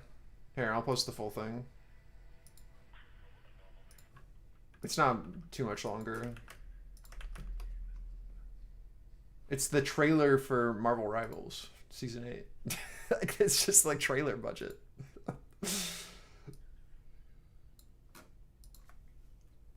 They're doing the Riot approach and just making a TV show for their trailer.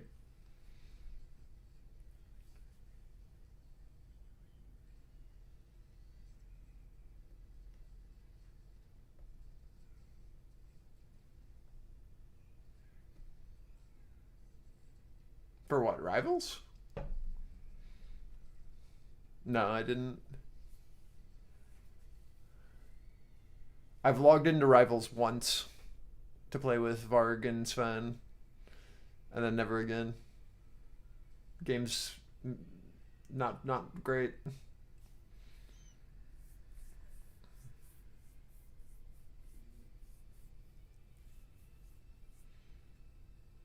Yeah. So it's like Overwatch did the same thing, right? Yeah. I would play those games if everyone was a bit more casual with it, but I don't have the time to dedicate to try to like actually play ranked. I'm not trying to sweat personally.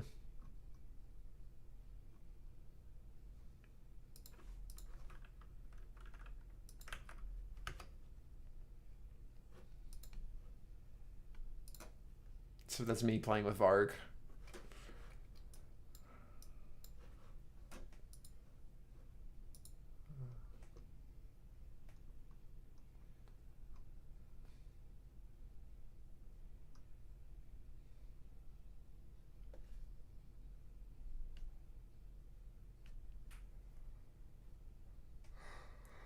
Good hold of our previous seller. Bidding right above, right? Let's see if we can get this push up to our 418 VPOC that's there. 418, 440. That's the target. ES pushing into target now.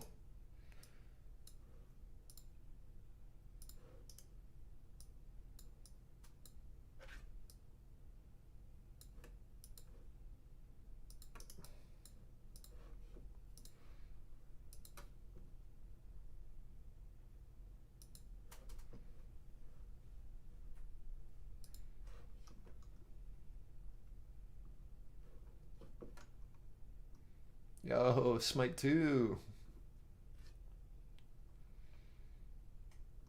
They spent all that time doing like redoing everything, and there's like 5,000 people online. Feels bad, man.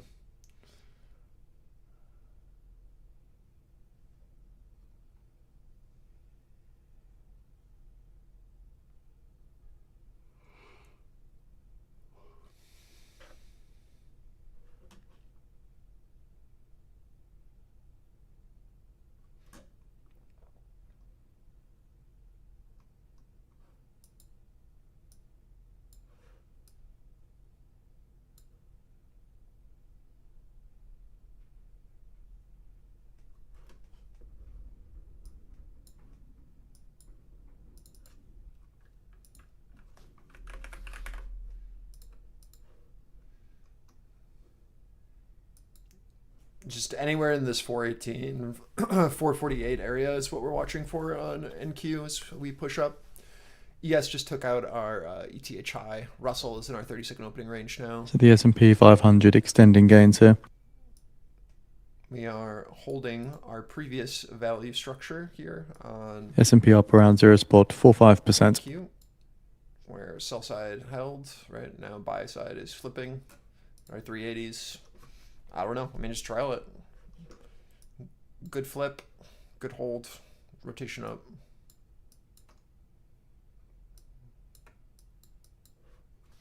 See what they do. ES is just trucking along today. There's your 18. It's great risk off. Move stops if you want, right? Anything into this. Again, stocks extending gains here. The Nasdaq's now up over 1%. But it's a pretty solid trade off of our flip of our 50s.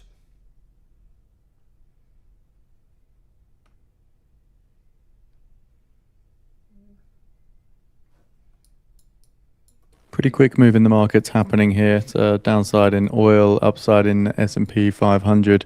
Not seeing any news catalyst behind this move, however. Just keeping our eyes out nonetheless.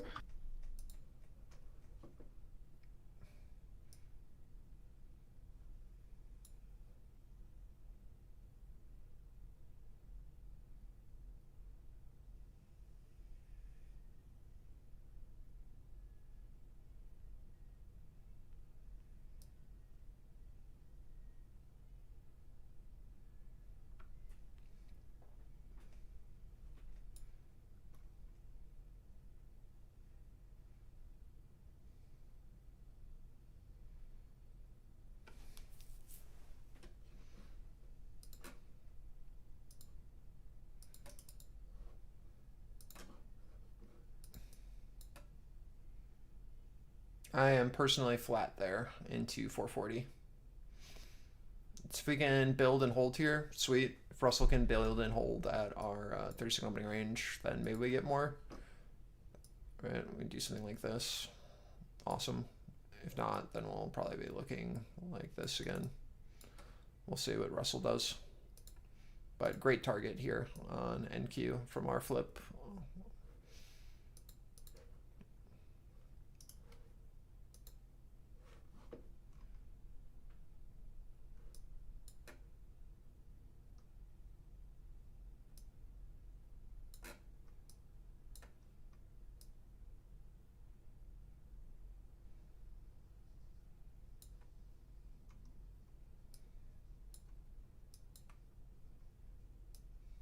Fed's Collins says, in the markets, anything that expands rapidly gets the Fed's attention.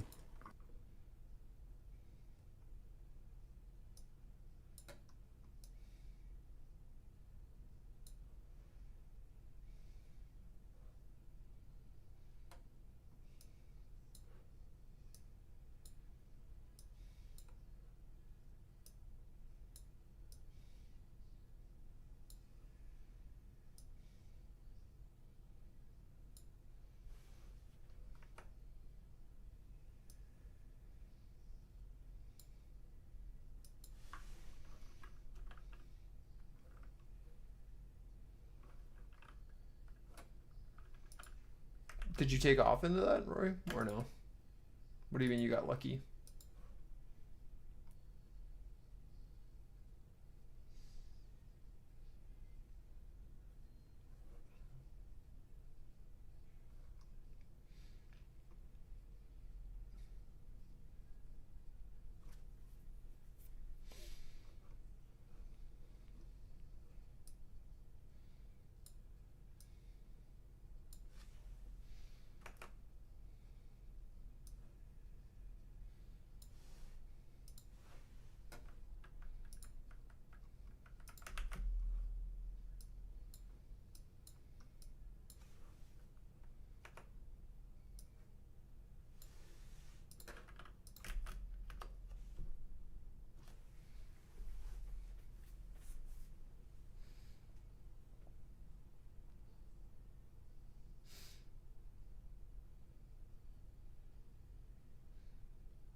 Feds Collins says jobs growth in the last year is at the break-even rate.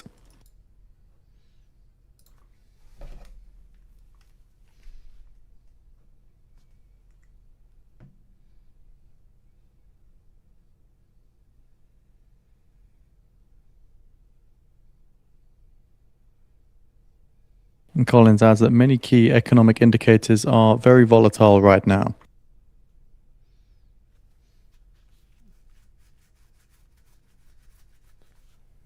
If we can start building over ETHI, then we have room, especially if Russell wants to do something here. But again, I'm out until proven otherwise. I definitely could see us heading up to like that 75 on ES. But I'm going to give it a minute before I take anything else, see what kind of build out we do here. Again, I'd flat into 440.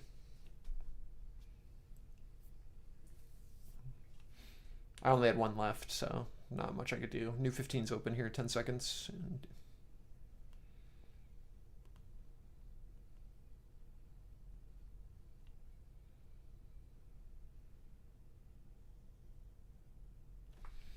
New 15s. ES opening above POC once again. Very clear liquidity zone that we've created. Let's watch as we test here to see if we hold or if we're going to do something different.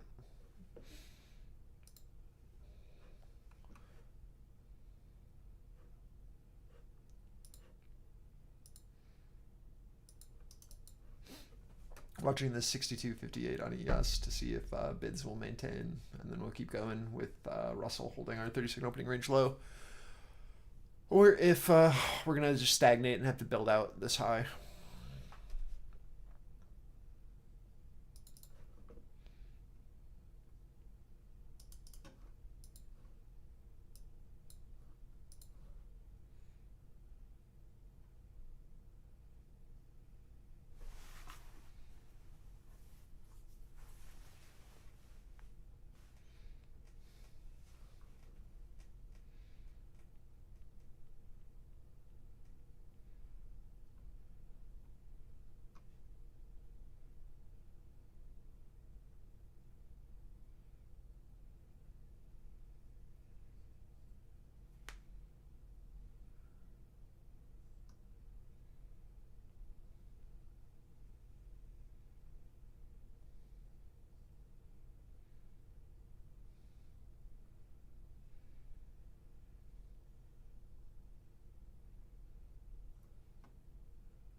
Iran's Foreign Minister Arakchi, in a post on X, says that Kuwait has unlawfully attacked an Iranian boat and detained 4 citizens in the Persian Gulf.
graduate student loans will now be capped at $20,500 per year and $100,000 total per the Hill.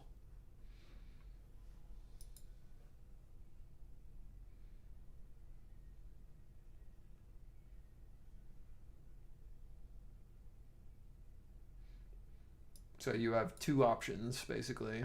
Either new loans will come out with crazy interest rates from private banks, or schools will lower prices. What do we think is more likely to happen in our society?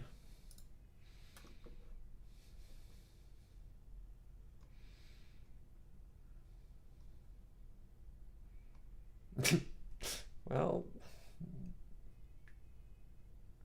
yeah.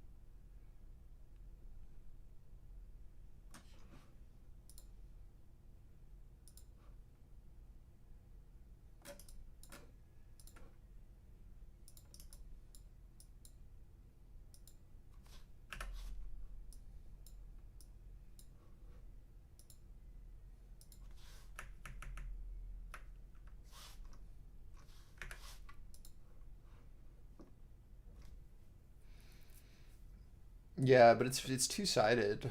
There's also a shitload of contracts at 58, right? I don't know, man. They're taking in size, like 710 lots so far into 63. 720. I'd still personally like to see 68 and then 75s, but if Russell doesn't want to do it and NQ can't show anything over our ETH high, or yeah, ETH high here, then maybe we need to come down to that 58 liquidity. But we're holding where we need to right now. I think it'll be dependent on if Russell wants to push ORM. Yeah, 1200, 13, 1400 now.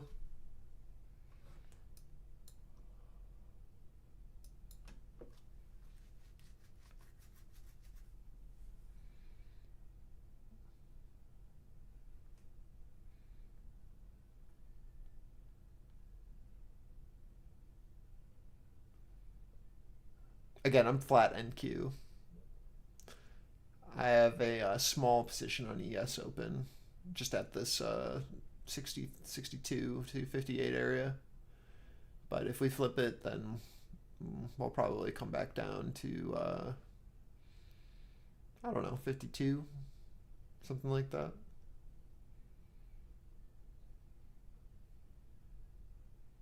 There's 1,000 contracts at 58 that they're showing.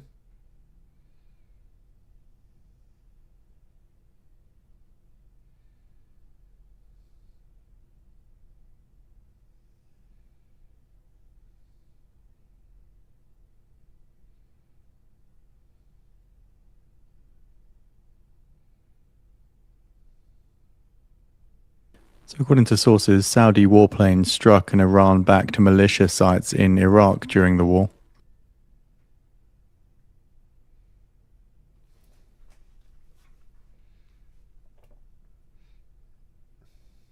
So this week we've had a couple of independent sources, one saying that Saudi has been doing retaliatory strikes against Iran. This seems to be somewhat of a confirmation of that, at least. We also had reports from the Wall Street Journal, I believe it was on Monday, saying that the UAE had been doing the same as well. These were unpublicized strikes. They didn't take credit for any of them, but it's coming out now, about a month later, that Saudi and the UAE were retaliating against Iran as well.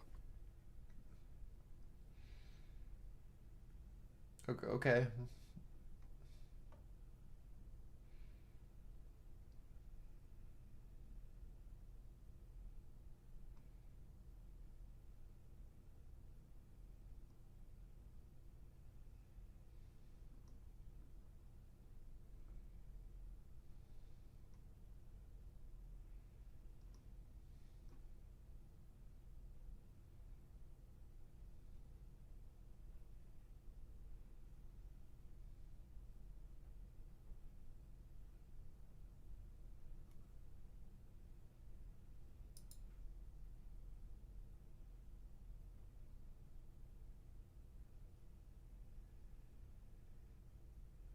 Wait, Sony makes phones?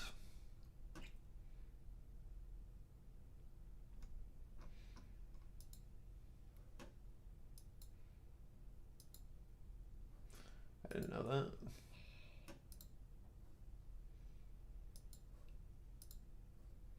This phone has like everything that I care about.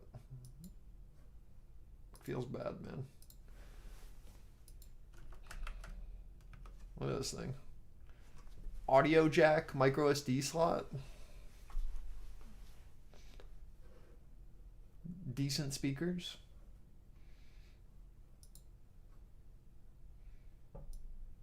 I don't even care that it has like a thick bezel. I just literally just audio jack and micro SD. That's all.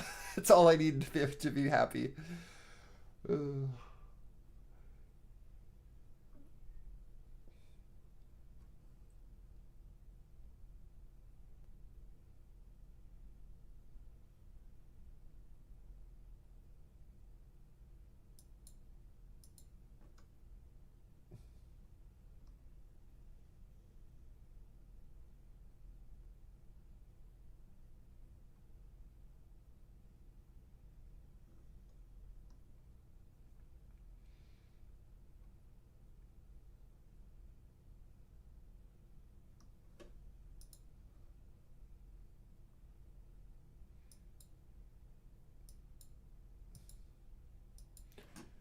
I can't believe we just allowed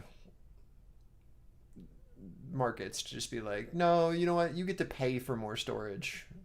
And it's all internal. We're going to get rid of external storage. I can't believe we as consumers allowed that to just happen. And we just accepted it. Here, pay an extra $1,000 for 250 gigs when you know damn well you can get a terabyte micro SD for $50 on Amazon.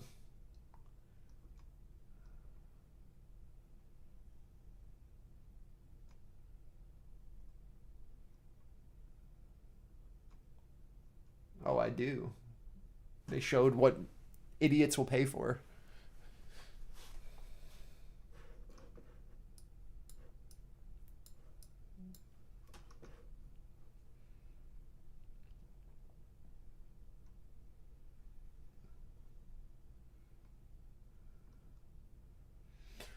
You think those 58 guys will come up on their limits? I don't know, man.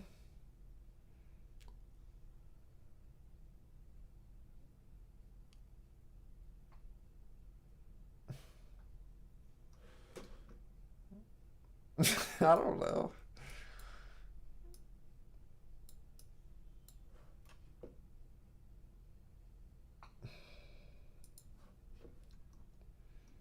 I don't know. Yeah, call your dad, bud.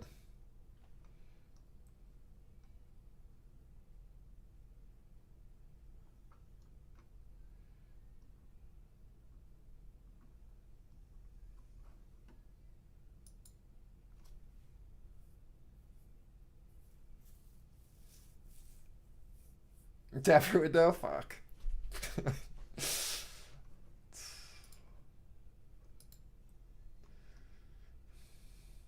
Unlucky.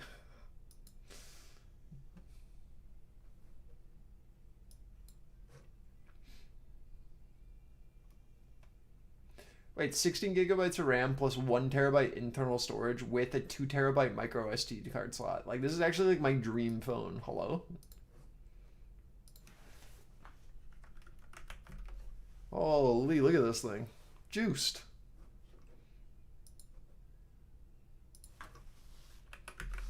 Maybe I'll replace my Google 10 Pro with this.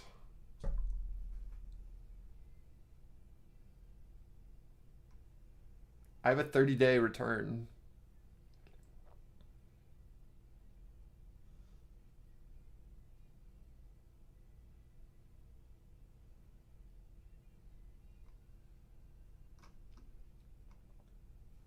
It's $1,500. Isn't that like what a phone costs?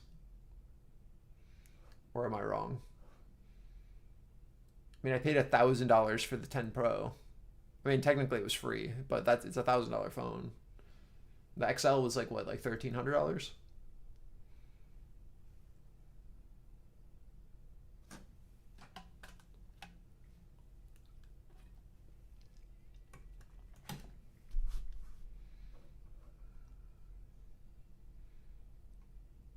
Or in phone terminology, $6 a month for 90 months.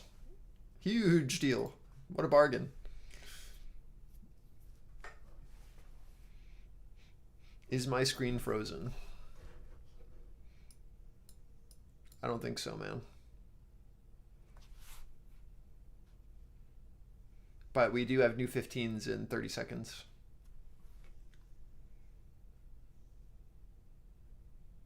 They've taken in like almost 3,000 lots into 63s. I'm not so sure about this one, bud.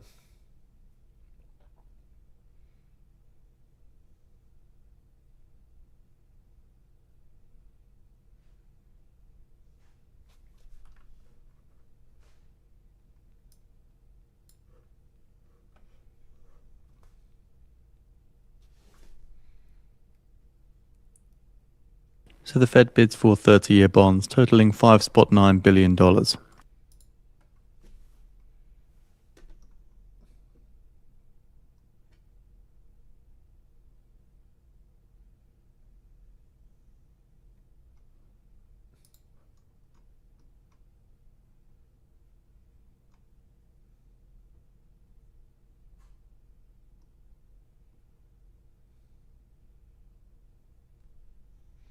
The Trump administration has named Tucker Carlson a potential domestic terrorist.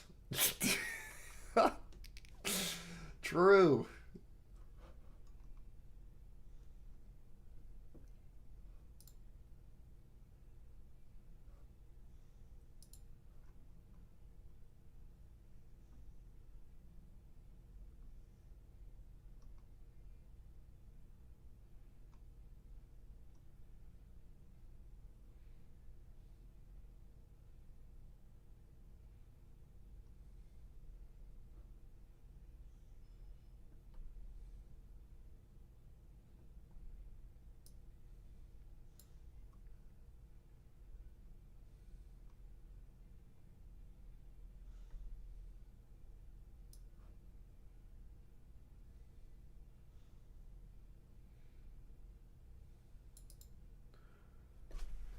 Where did I read that? Alex Jones.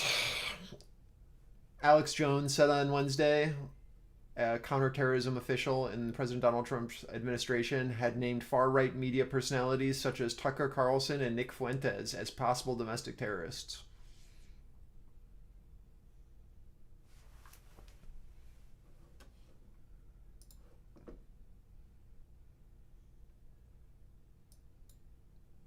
Huge potential.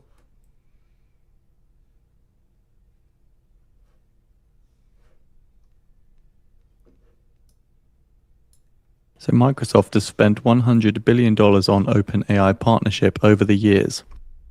Oh, there's our The $100 billion included investment, infrastructure, and hosting. Holy, we're so back.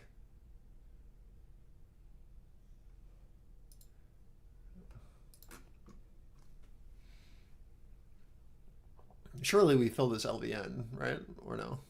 POC has shifted up here, of course, on ES because of the amount of absolute size that is traded up here into these highs.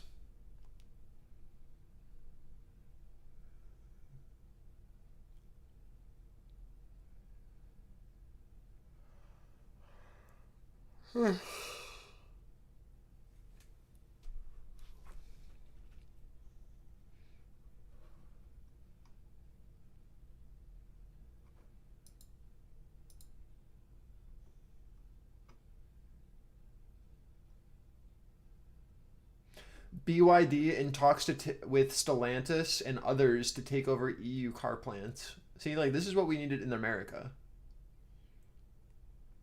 We need BYD to come in and just, like, start taking over, you know?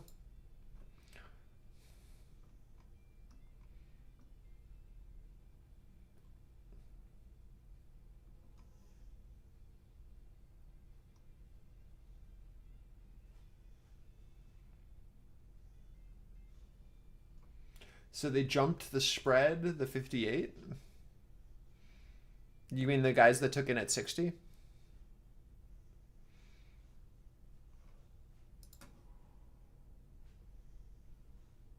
I don't see. I didn't see anyone jump spread, but there was definitely someone who got filled into 60. But I don't know if I wasn't paying attention, to be honest.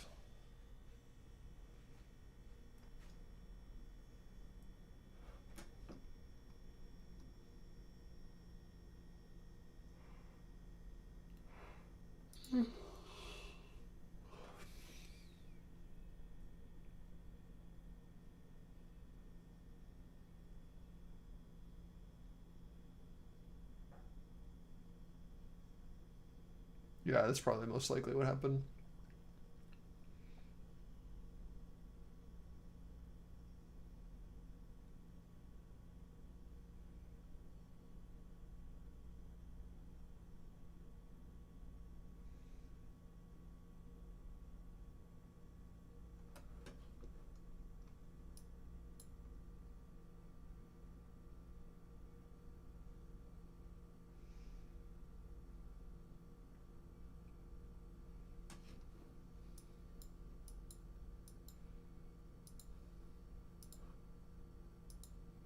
So in 10 minutes time now, at the top of the hour, the US is due to sell $25 billion in 30-year bonds. The prior high yield was 4.876% and the prior bid to cover was 2.39. Looking at a note ahead of this 30-year sale, Treasury losses have faded ahead of the new issue 30-year bond sale, which is set to carry a 5% fixed interest rate for the first time since 2007. The sale comes after offerings for both 3 and 10-year notes tailed earlier this week. Now, given a higher level of outright yields alongside more supportive valuations and technicals, JP Morgan strategists expect the offering to be digested smoothly. I'll also note the latest CFTC positioning data, which shows speculators were net short 172.9 thousand classic bond futures and net short 259.4 thousand ultra bond futures, possible sources of covering demand at this auction. Now, keep in mind our Canada notes Bank of England's man due to speak at the top of the hour as well, though it's worth noting we have already seen the text release and put that out on the feed earlier today.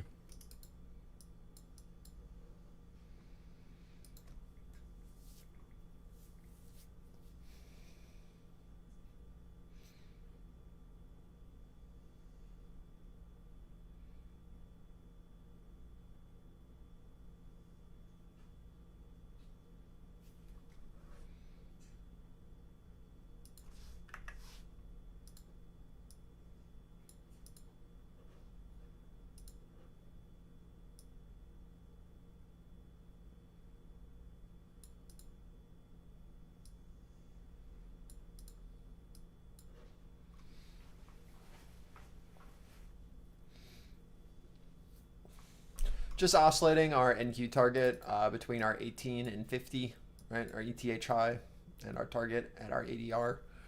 Not really much to do here. 63, 65, very clear. Someone taking in size there.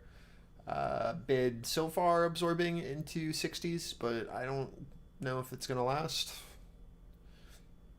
We don't have enough info yet. All we know is that someone has taken in massive size into 63. And that we have zero structure below us. that's what we know.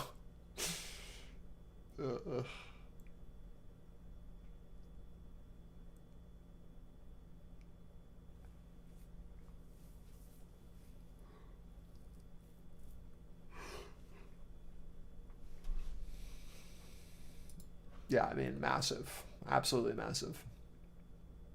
Enough to shift POC up here, and we've only traded up here for like 10 minutes. it's pretty nuts.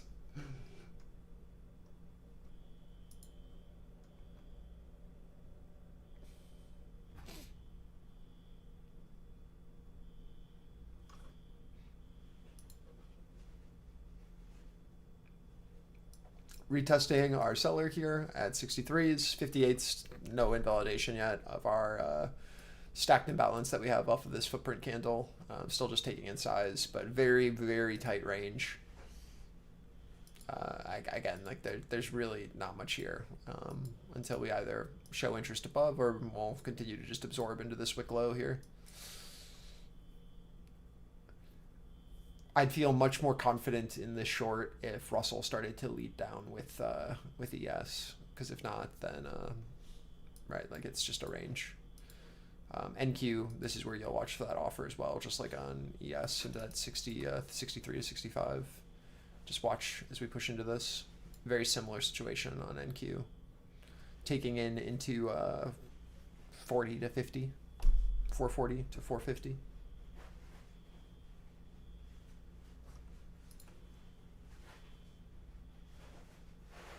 No, I'm not. I never got invalidated on my long. I told you I was playing 60 to 62 to 58.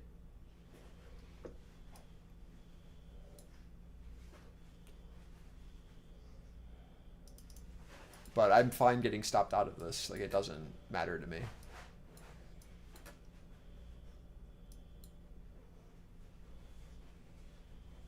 Like, we just played NQ up for $1,500 a contract from 350 up to 440, right? So I'm now risking $425 playing 60 to 58, 62 to 58.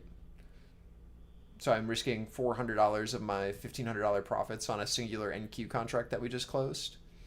And that's it, right? Like there's nothing left to do. And targets above are 68 and 75 if we can breach, but we'll see.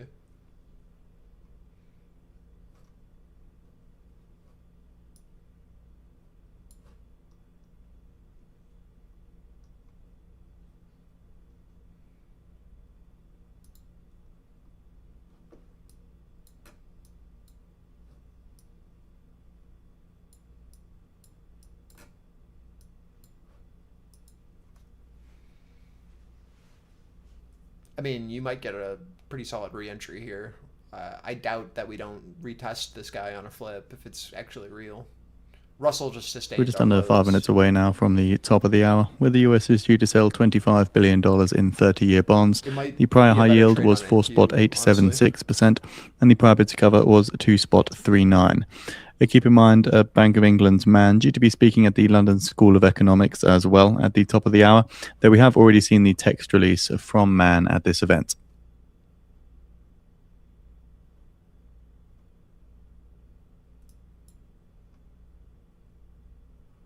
If we can hold this edge.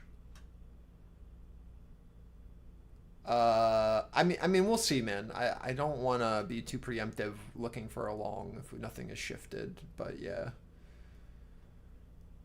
That would be where we're looking.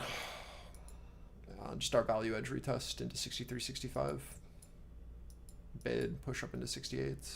But again, I think NQ might be just the better play for a secondary move compared to ES if we just hold our ETH high and then just go. Compared to ES.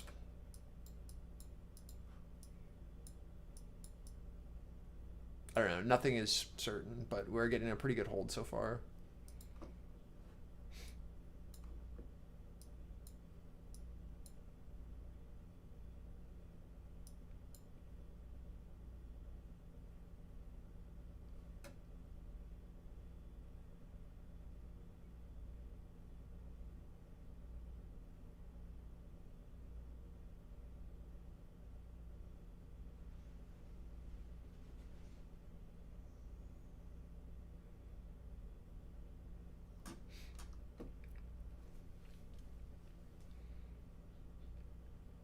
I'm gonna kill myself. Why? Because you missed out on 2 points?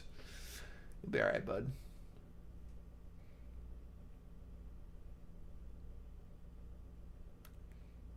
Three points, oh no.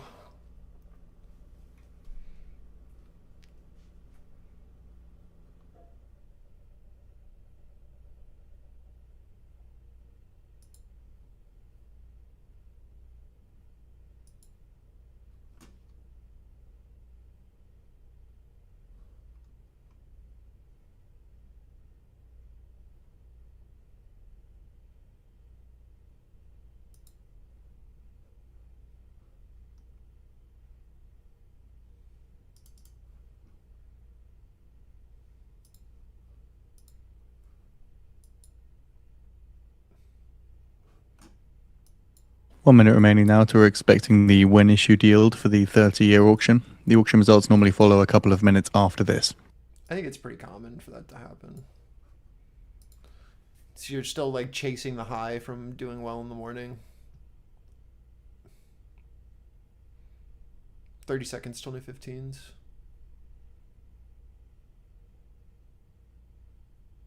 I tend to size down if I stay into the afternoon quite a bit.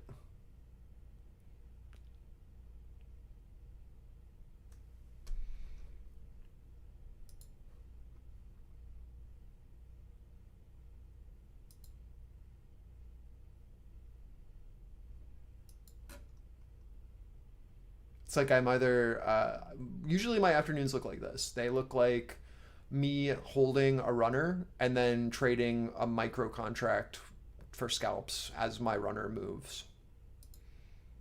Right. So they just kind of become... When issued 30-year yield 5.041% ahead of the $25 billion auction. Good bounce on NQ.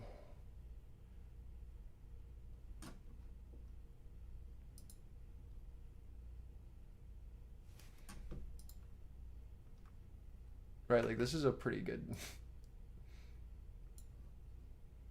breakdown of like my afternoon sessions from like a P&L perspective.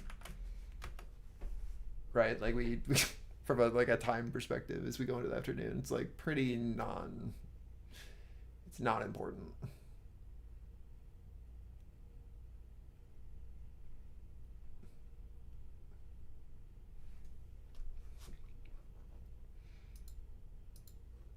I just don't have as much confidence in anything because everything takes an hour.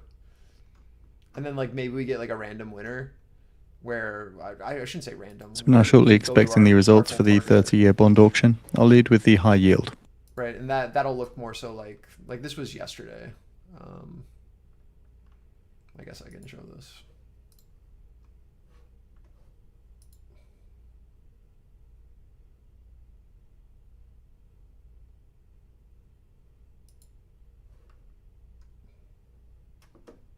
Like we were just holding a runner and scalping basically.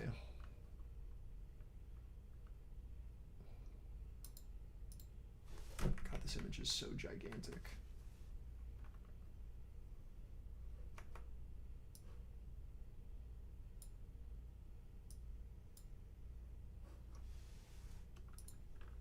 That's first target there into our push from our hold on ES and NQ. This was yesterday, right? So it's like little smaller trades, and then we close 5.046%, 5.046% compared to the pre-sale when issued yield of 5.041%. The bid to cover was 2.3 to spot 3. So the US sold $25 billion and awarded 72.06% of bids at high. Primary dealers take 11.66%, direct 21.74%, and indirect 66.6%. I closed one on NQ there from our bounce. Just off of what we talked about. That would probably be the better trade.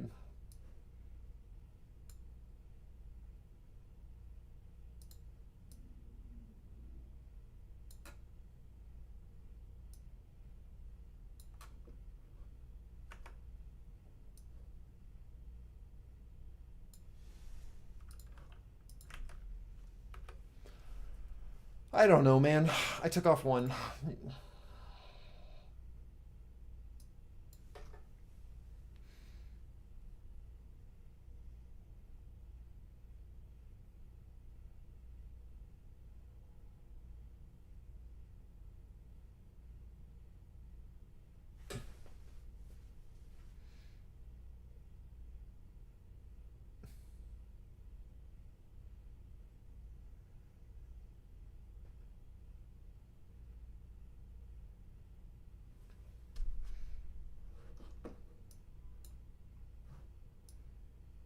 I have 518 as a target.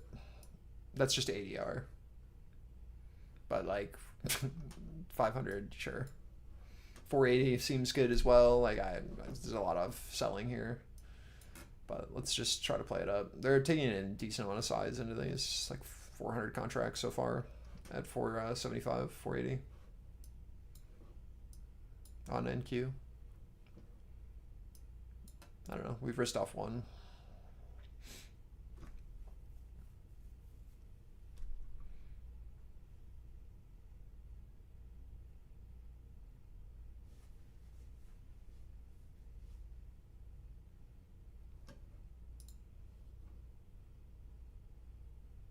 I don't know, but like what the whole point of me posting those, Roy, sorry, I got a little distracted. It's just like if you're going to stay for longer than where your edge usually persists, right? Like where your edge usually is. So like for me, again, it's like 10 to 12 is usually my best trading.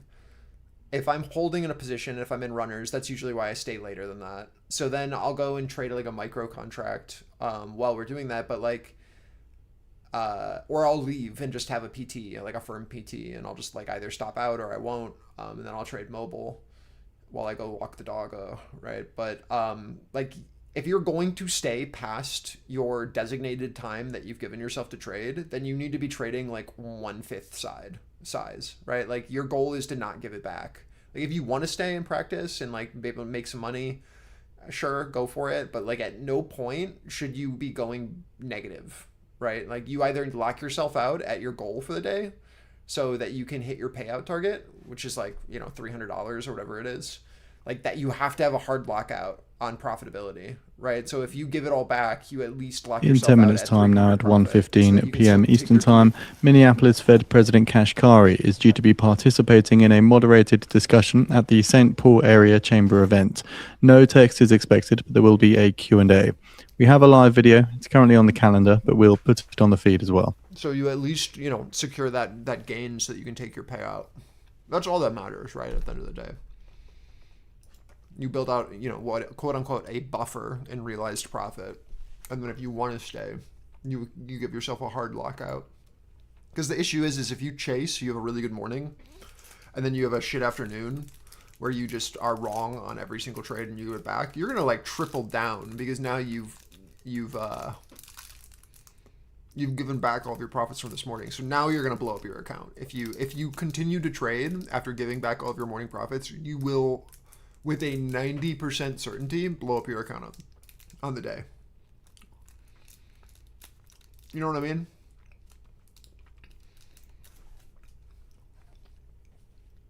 Because you're going to chase now. You're going to over leverage to try to make it back. Right? It's just psychologically like what you're going to do. So you secure your profits. You have a hard stop out, which you can set up on Tradeify, by the way.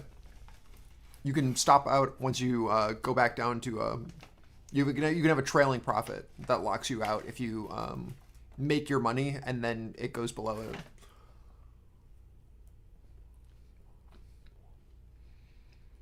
So that no matter what, you end the day. Yeah, it's a huge day. Good job. Like, what do you need more than that? Who needs more than $400 a day? Are you kidding me? Stack that shit.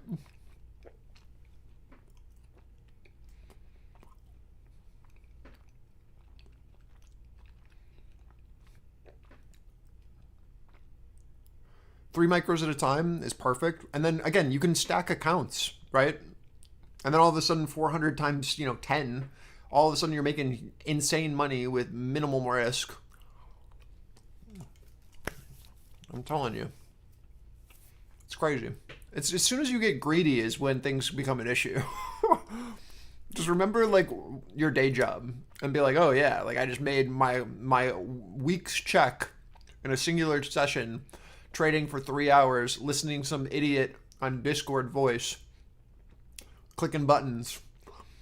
Wow, maybe I should take profit and leave.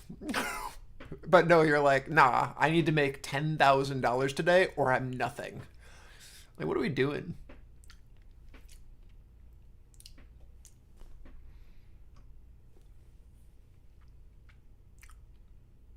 All right, I'm flat here on NQ.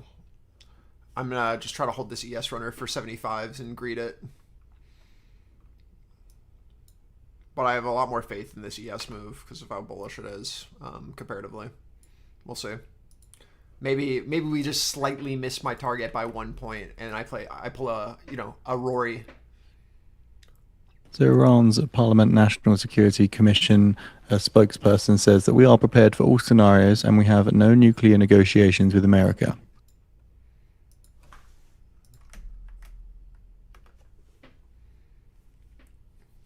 Yeah, but I closed on NQ, bro. I secured gains. We're good. What do you mean?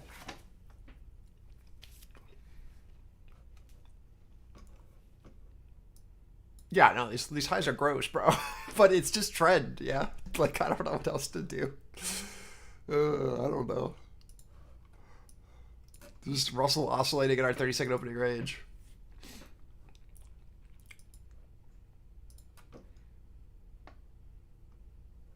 I'm moving my stop to break even, though, on my ES trade. So 62.25 or 75s. I don't care. It's a $600 profit if we keep going.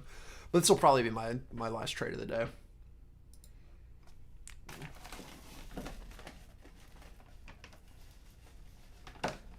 So in 5 minutes time now at 1:15 p.m. Eastern time, we're expecting comments from Fed's Kashkari, who's speaking in a moderated discussion at the St. Paul Area Chamber event. There is no text expected, but there will be a Q&A with both the moderator and the audience. We have a live video for this on the feed as well for those interested. They've moved the offer to 79 on ES.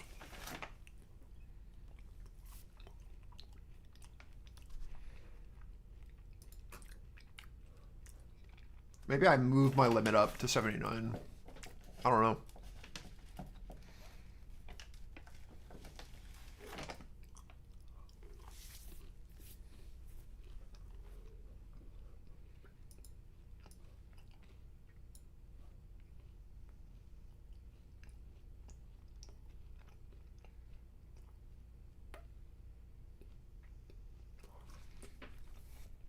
Would you be kind enough to verbalize your trading logic from the lunch bounce of yesterday?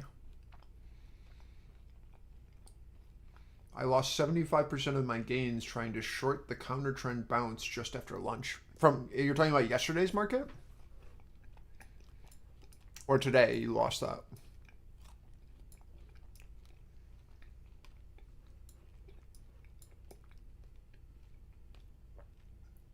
Wait, you just said yes. Yesterday, okay. On ES or NQ, bro? Which one do you want me to look at?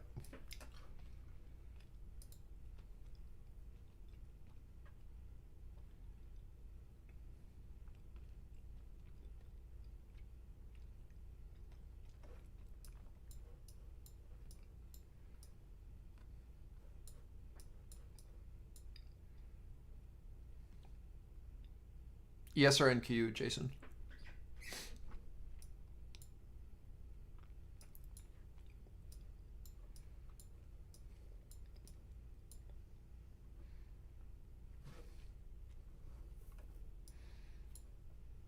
Yes, okay.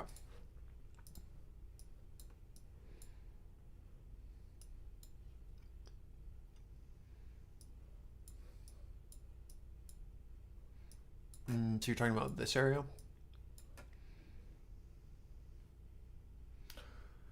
What kind of, the lunch bounce where we double bottomed?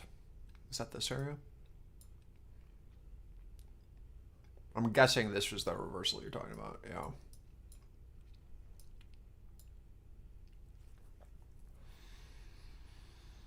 What was our logic yesterday? I think our logic was Russell holding, if I remember correctly. Let me go back and look at my trades from yesterday. I can show you exactly what I did.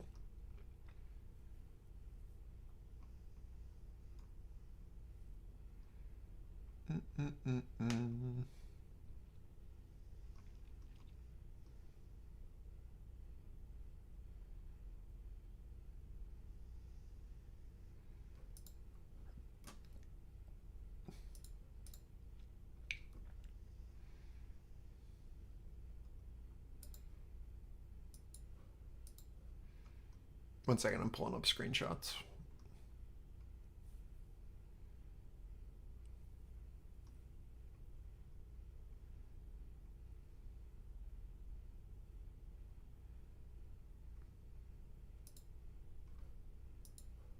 So we're shortly expecting comments from Fed's Kashkari, who again is not going to release a text, but there will be a Q&A.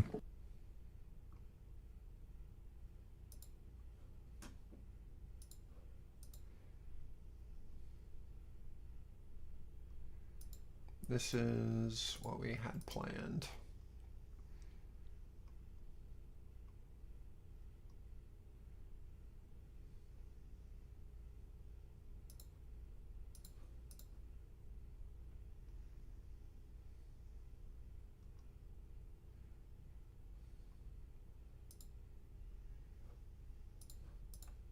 So many screenshots from yesterday, holy.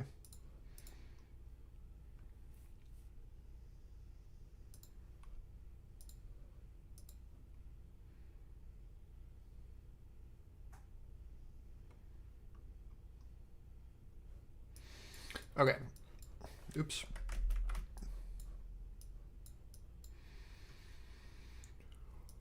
I'm just going to have this live so that we still have this, and then I'll go through that low with some of the screenshots that we took at the time. So this is what ES looked like for me, or what we had drawn at the time in that low.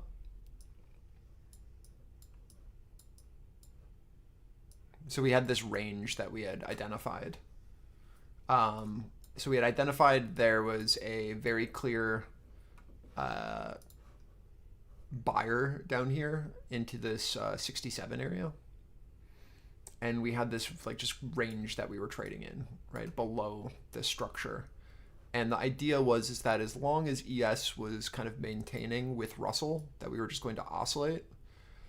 And we needed to see a very clear look below our value low and then retest for us to go down, or that we would oscillate with the potential to build above on our balance high here and then rotate up. So we saw that. That was the first thing we identified in this low, was this idea that our ES was just kind of rotating midday at 12, right? And we were going to either bid and push above.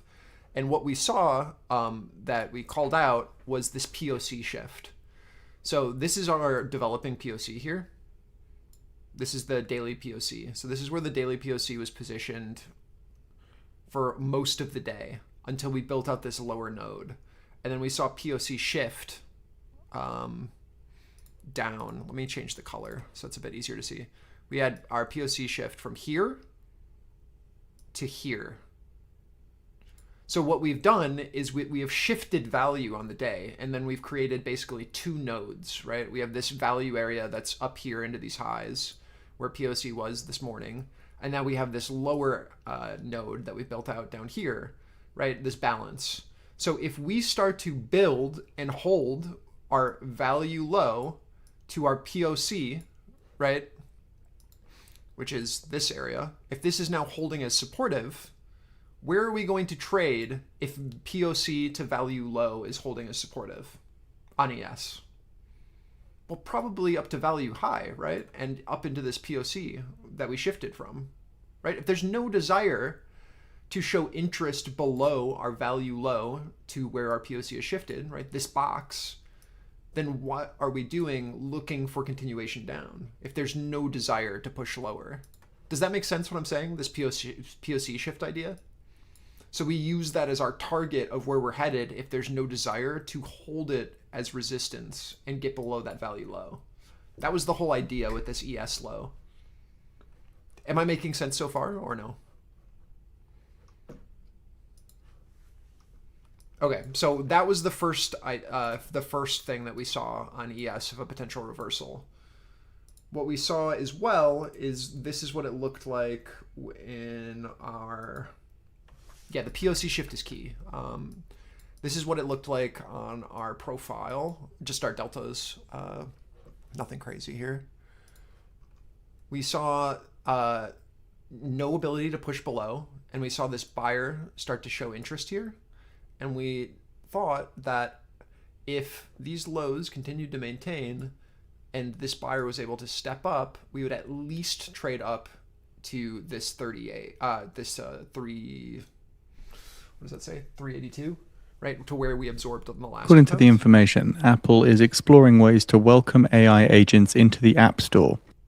So this is where things got interesting. This is where we were either going to reoffer from a hold of our lows with this buyer showing interest down here. We were either going to trap this guy, right, and then rotate below and then continue downwards, playing off of it as our reoffer, or we're going to rotate back up to where we absorbed on our last attempt, right? Those are your two options that I look for, at least. Is this guy either gets trapped, we make a lower high, trend continues down, and then we get a reoffer, and then we continue. Or these sells hold, right? Buyer steps up, sell side fails, we rotate back up to our previous seller. So now we've done this rotation. The buyer was able to hold. We rotate back up. Now we have two options. We either absorb where we absorbed last, right, into these highs, and then reoffer, and then rotate our known range for another range rotation, like we already talked about, right? Or we flip and buyers In win 10 out minutes' time now, at at our the high, bottom of the hour, we see the release of the Bank of Canada's meeting minutes. right? So at our top of our balance, we either maintain and buyers are able to sustain and we look above, or they trap and look back below and then we do the range rotation, right? So this becomes a very clear pivot for us of where we want to be looking for trades. So we saw the POC shift. We saw this last participant where they were willing to take in. We see For those buyers interested, shifting we have above, put the article by the information on the feed for those interested. right? So with them shifting above, it's like, okay, well, where are they going to go? Okay, well, we're probably going to go up to our next seller, right? If there is no longer interest here, then we're going to trade up into where the absorption was last, right? So that gives us our next target. And now all of a sudden we have this right side of V idea going where we're buying where our previous sellers were, we're looking above, and then we're holding and we're continuing up, right? So now we have this right side of V from our downtrend, and we're recovering these nodes, and where sellers should be located, we're seeing minimal absorption, and we're seeing buyers win out on these zones and then continue us up. Does that make sense? So we have like a full action plan, and we have this return or reversion back up to value off of a failure at our lows. That was at least the idea from yesterday. So that's the secondary concept that we looked at in chat. So we have these two ideas here, looking at it from a delta perspective as well as a structural perspective. And then we had a very clear move on NQ as well, which led. This is the same area that we just talked about, right? From our structure where ES was oscillating. We had NQ, while ES was oscillating, we had NQ making these crazy new lows. So we had this divergence.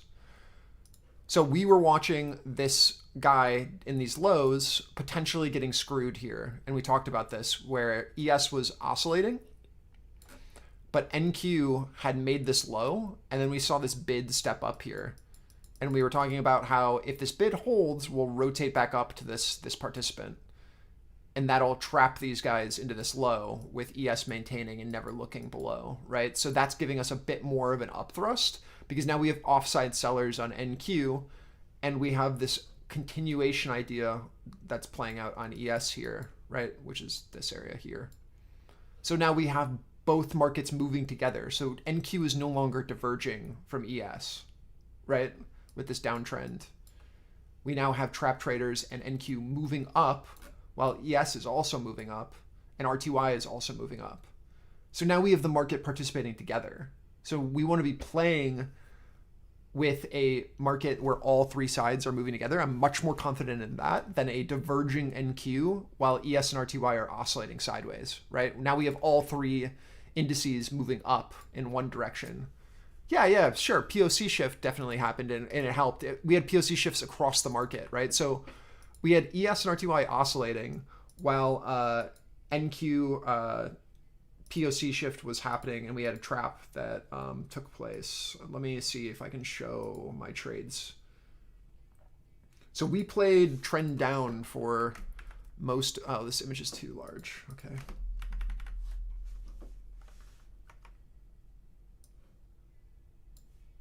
So these are my NQ trades from yesterday. We were looking for we just played trend down until we found that point. And this is, and then we flipped on ES afterwards. If this didn't, we basically just saw that divergence, and then we saw NQ start to move with price. Right? Sorry, I'm pulling up another screenshot again.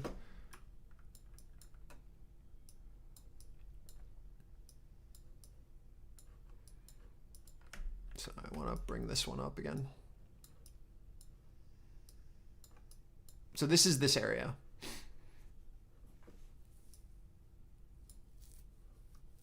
This is our pivot here. This is our like 820, 836. That's here. So this is where either we were going to offer and hold, right?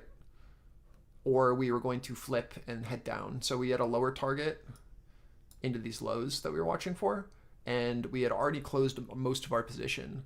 So off of this failure, we have like one of two options. In 5 minutes time now, at the We're bottom of looking the for hour, we see the release of the Bank of Canada meeting minutes. A reoffer here and invalidation for a continuation down, or we stop out of our trade here with very minimal risk, right? This is our risk.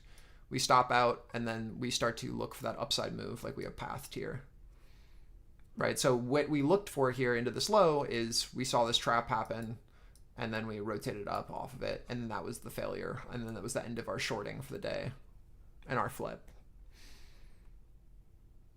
But yeah, it was just a market diverging, and then we finally found someone to play around, and then we saw full participation on ES and NQ, and then continuing to push up. I'm trying to see if I have any more screenshots that are good from yesterday.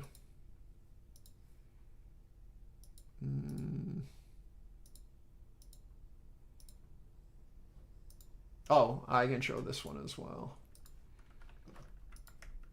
This was our shift on the right side of V.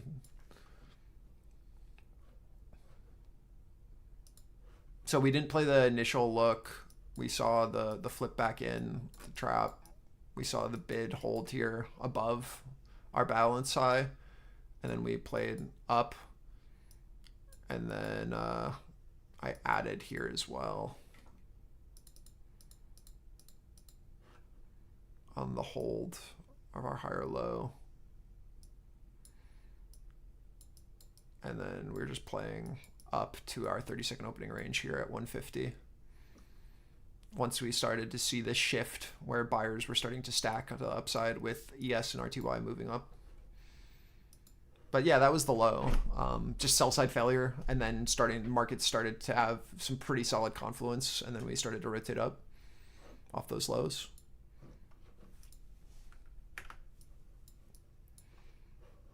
Yeah. Oh, and this is what it looked like on NQ off of our delta. Fed's Kashkari says inflation is too high. At the time as well. Right, so we had this sell side failure here, and then we saw this buyer step up. And then it's like, okay, well, we'll at least play this rotation back up to these highs.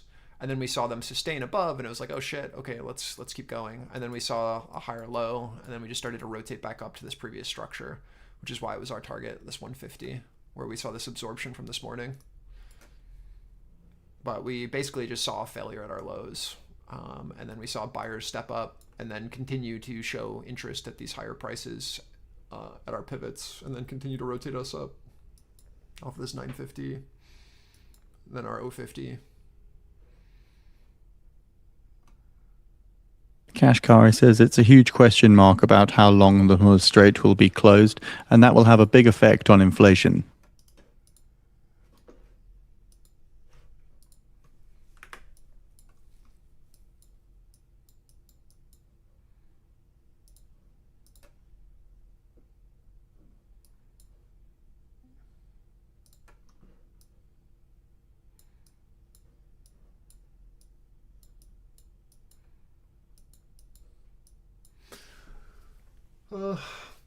I got fixated on a strong down day. Yeah, well, that's the thing is like you get so the profits just feel so good on a trend down, and then you want to give it all back once we start to chop sideways, right? So the way that Jason, like the way that I handle those situations, and I think it's really important, is to 1 minute remaining till we get the Bank of Canada meeting minutes. to block it out like I did, right? Like, so like the market is always going to move in, 2 states. I mean, technically there's 3 states in the market, but we only care about 2 right now, right? You have a Fed's Kashkari says we need to get back to 2% inflation and we should not move the goalpost.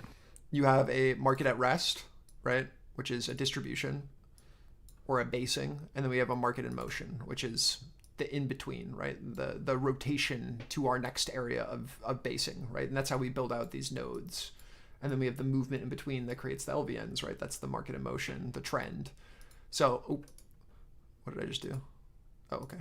So what 10 seconds for the Bank of Canada minutes. Is if we know that price moves in these patterns where we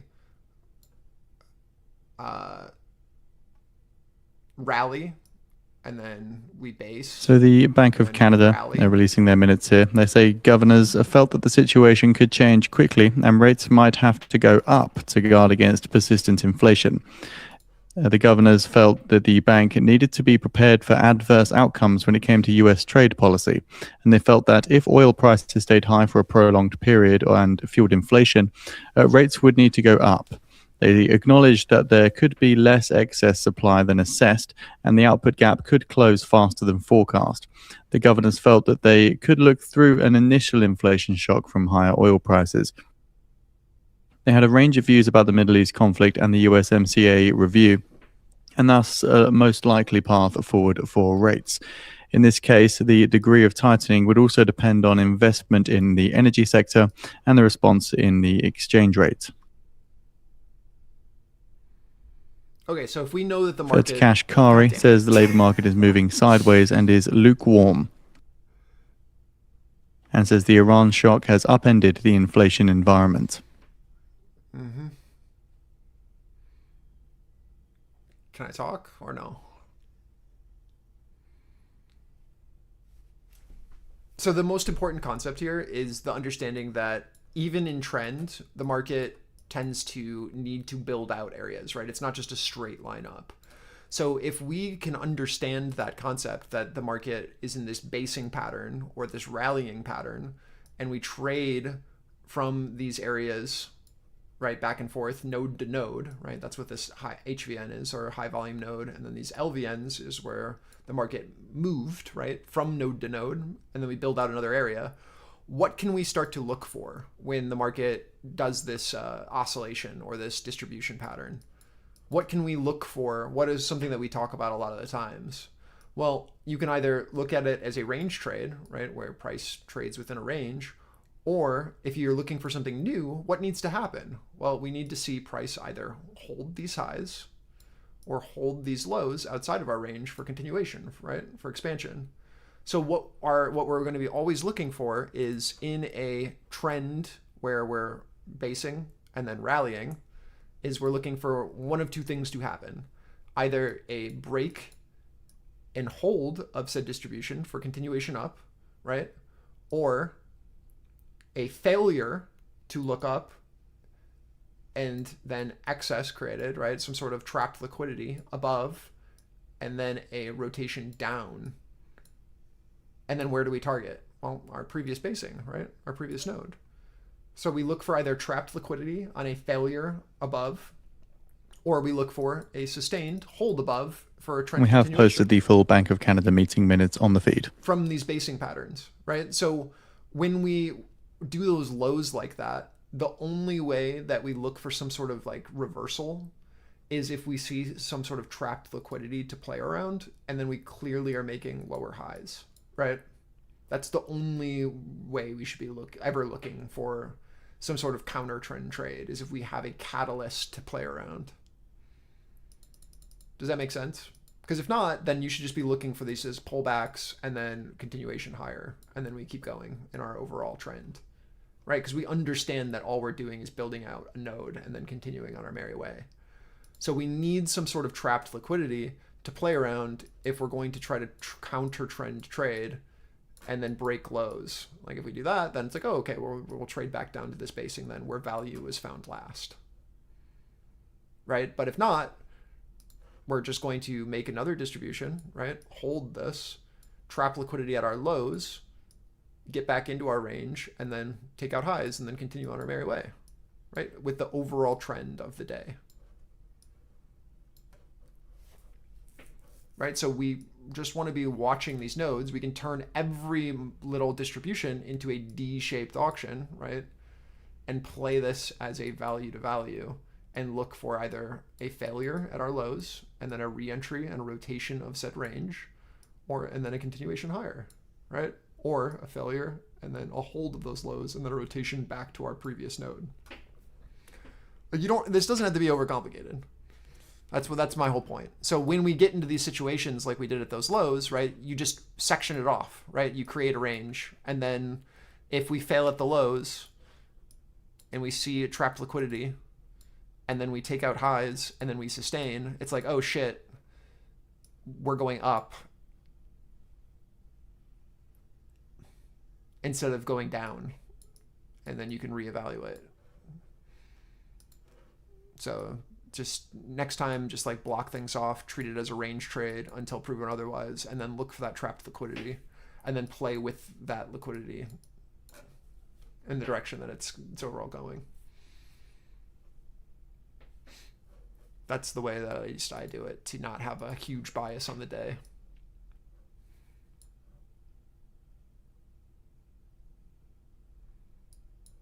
Does that make sense? Are you good? I know that was a lot, but it's just one of those things where it's like, it's super easy to get caught in a continuation and then we don't continue, right? But when like you look back on it, it becomes like super simple to be like, oh yeah, like this was a clear shift of our value here at our lows where we trapped liquidity below, right? And then we re-entered and then rotated our range, showed interest at this POC, right? And then bid and continued upwards off of this failure below. Right? Like as soon as you were like, oh yeah, it's just a balance area with trapped liquidity, and every time we trap below, we do full rotations up. So I can start to look for that. And it's just like, oh, we failed at our highs, we'll do a full rotation to our low, right? And until we see a sustained movement above with a trapped participant below, we shouldn't be expecting something new. But as soon as we do see that interest, it's like, oh, okay, I can look for this rotation back up, especially when it's our daily POC shift, like we were talking about. So when we started to sustain this and there was no interest below our POC to value on the day, right? And that no lower high being able to be put in, it's like, okay, well, like all we're doing is trapping liquidity and taking in size down here. And there's clearly desire to push up from here and not desire to go lower.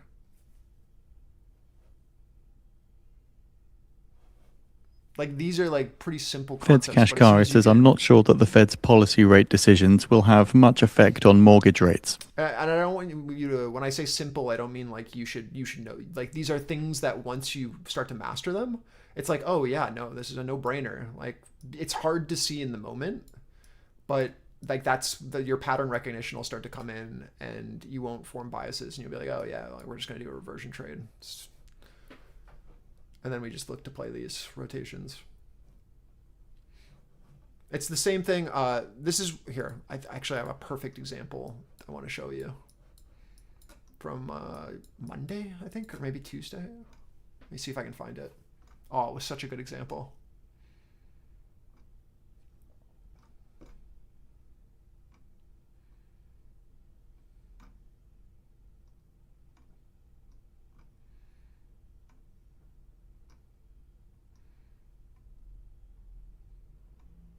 Later stuff, step. Let me see if I can find this. Oh, it was such a good example. Let's see if we can do it.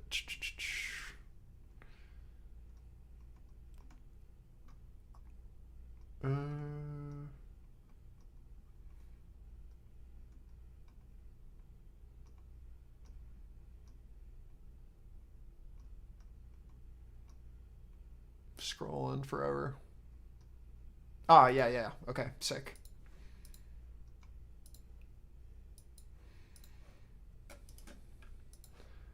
All right, check this out. It's the same idea, but in a downtrend. Right? This is what we were talking about on the way down, why we were only taking trend down trades in this period. Do we see anything common with what we just talked about?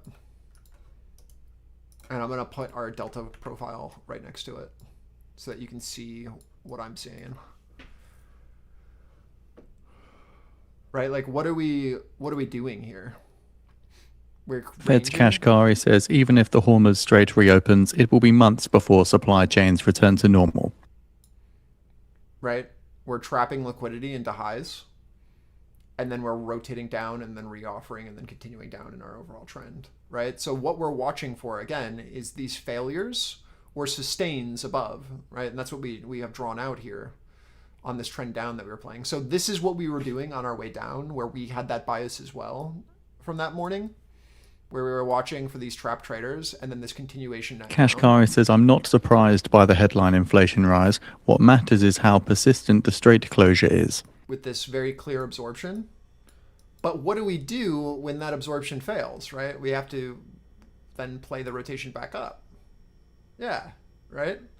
So when that fails, then we have to treat that as, instead of this continuation down, we'd be looking for this rotation back up to this participant here. Right? There's no bias. We just play ranges. And either someone is caught off sides that we're playing around, or there's not, right?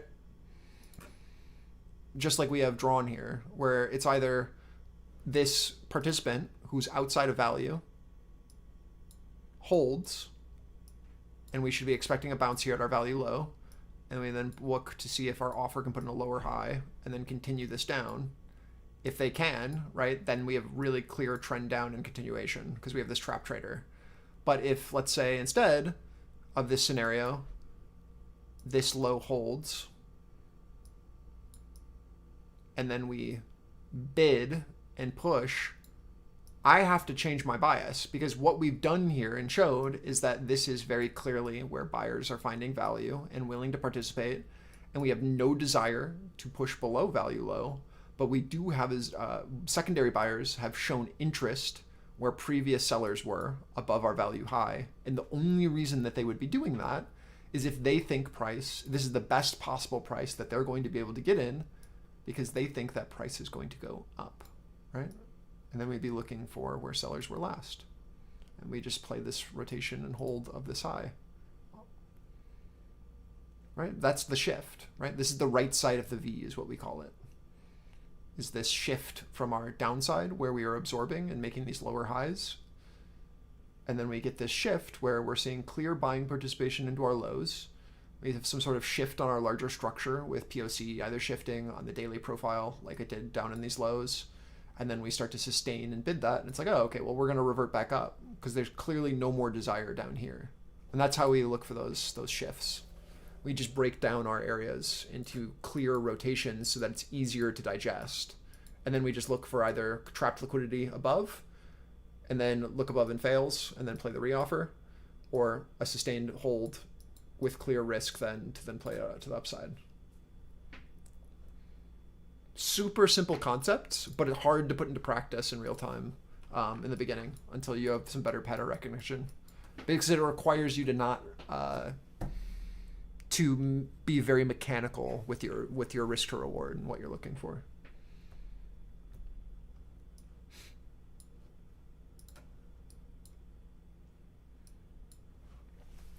So one needs to wait for tests at ranges to determine absorption or rejection. I am jumping. Yeah. So like here's my Monday. I can show you my Monday trading because I think that does a really good job of showing you trading zone to zone.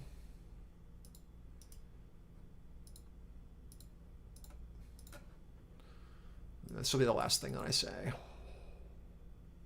on this, as we just flag here. So this was from Monday where we had a balanced auction.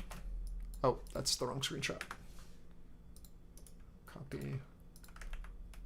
Oh, too big. Okay.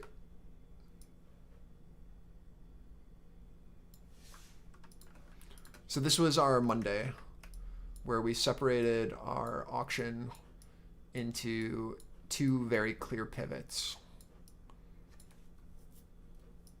And I want to just show, like, I don't have a bias. I'm just playing a pivot. If we're trading within this structure, right, I'm offering or I'm selling for rotations back down to these lows where there's clearly a bid. But if we flip it, right, I am going to be watching for us to stop, and then I'm looking to then play this as my risk for the upside movement back up to this seller, right? I have no bias here. It's either just a flip of our pivot or a failure, right? I stop out here because we flip below, but do I take a trade here? No, I just stop. I let this play, and then I wait for us to come back up to retest our high, and then I play on the absorption, and then the look down, and then I play the rotation to the downside, right? I wait for this move because we know that there's a buyer present here. So I'm looking for this to be a lower high from our seller here, and I'm watching for them to put in a clear absorption here and then play this back down to that buyer. Right, so I'm playing directionally on a stop out. It is what it is. I'm waiting, and then I'm playing the reoffer here for this rotation down. And I do that again here. Same thing. Play, add to this position off of the reoffer, right? And then play it down.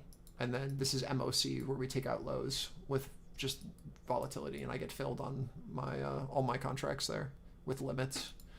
Right, but it's just the directional pivot. I'm playing that pivot because we know that we're looking for that offer because we have a seller above. So I'm playing a directional trade and a reoffer.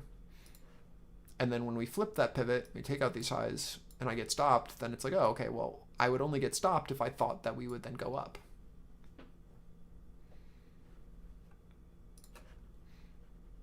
Right, just very clear invalidations, just mechanical rotations. Just playing around that structural idea of either we hold or we fail on a look above, and then we play the look back in and then the rotation through.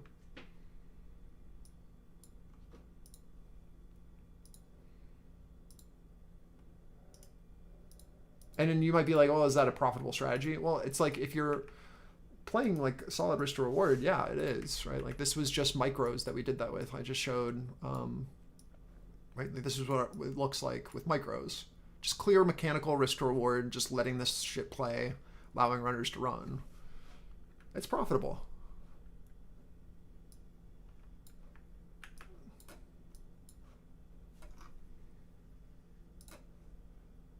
All right. That's all I got. But we talk about all of that stuff in Discord, so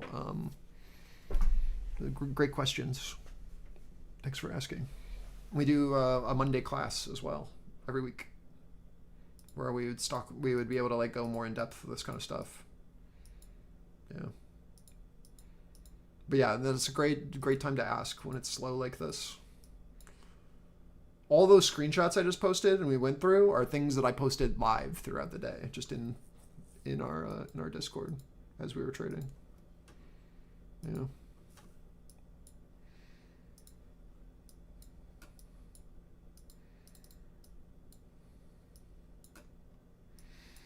All right, from a market perspective right now, we're doing nothing new. We're just holding higher lows, building out this node. I still like our upper target here on NQ and ES. I'm still in my one contract on ES from 62.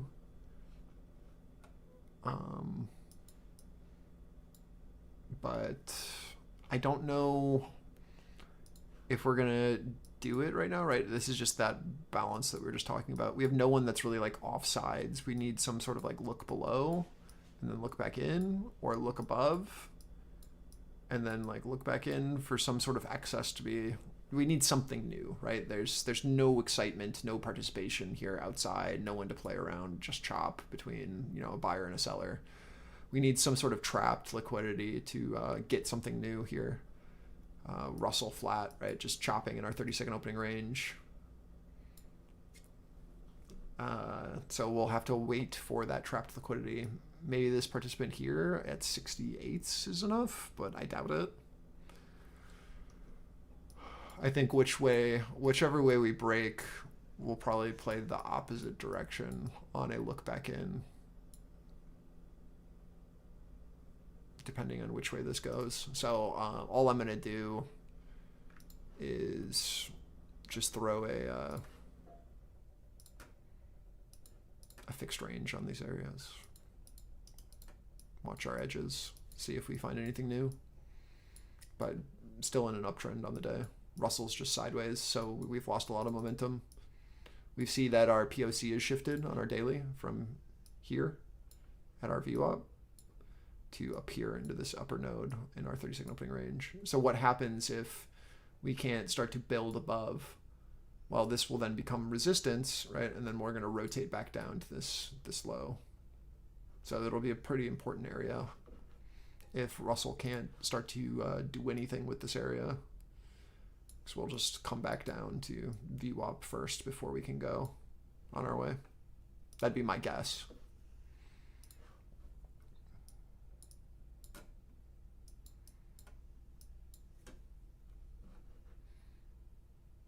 So same thing here, right? Like where we have our value low, we have our value high, we have a clear node that we're building out.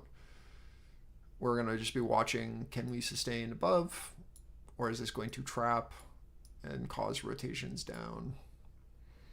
We need some sort of liquidity event to happen for a move to occur. And I'm thinking maybe this was enough on ES, but we still need to show that interest above if we're going to take our target.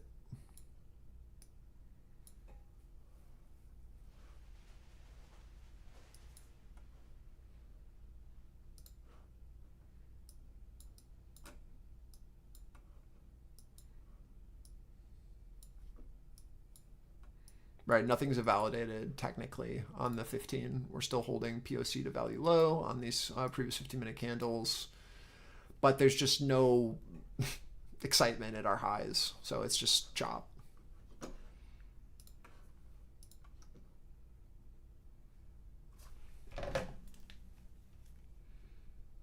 Dude, where is my phone? I feel like I'm gonna miss this delivery window. Ugh.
Fed's Kashkari says the Fed chair has a lot of influence.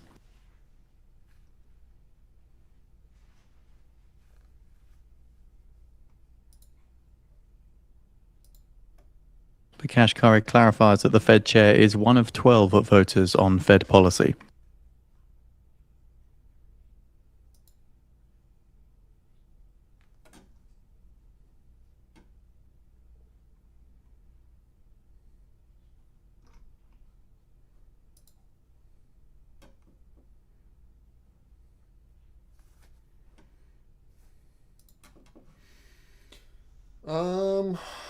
I don't know, man. I mean, nothing's different, but I also don't want to stay here for the 2 hours of chop that we're gonna do. This might be leave my stop where it is, go take the dog on a walk and enjoy my life, and we either hit target or we stop out while the market digests, kind of situation, you know?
New 15s, 50 seconds. or minute. Just trading into our low of our range here. ES coming down into this liquidity into 58, or sorry, NQ into 58 liquidity. No change on ES. No shift. Just NQ coming into this liquidity here. Watching to see what happens to our new 15s. If there's something viable, I'll let you know. But like I said, just choppy market and a liquidity event needed once we are into these highs.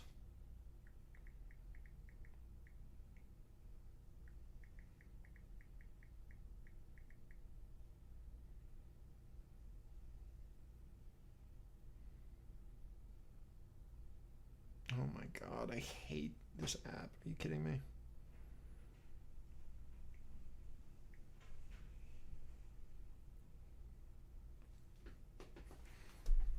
All right, new 15s have opened, reoffering our lows into our pivot here on NQ. Now that we've failed, we'll watch for either a retest and reoffer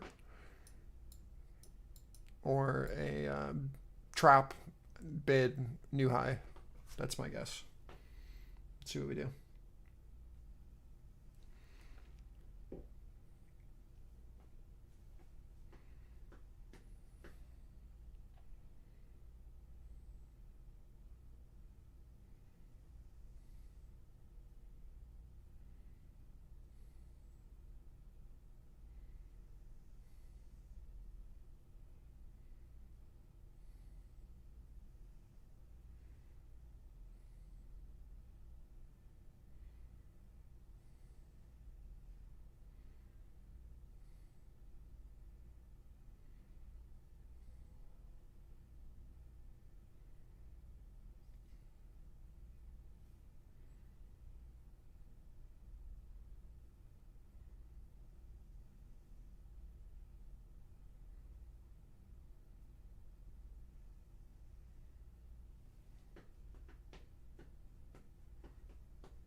Looking like a trap so far to me on ES.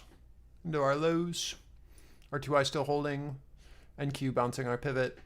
Our 48th, where we took our original entry. Let's see if we can get back in, or if we reoffer here on NQ at our edge at 68, 70.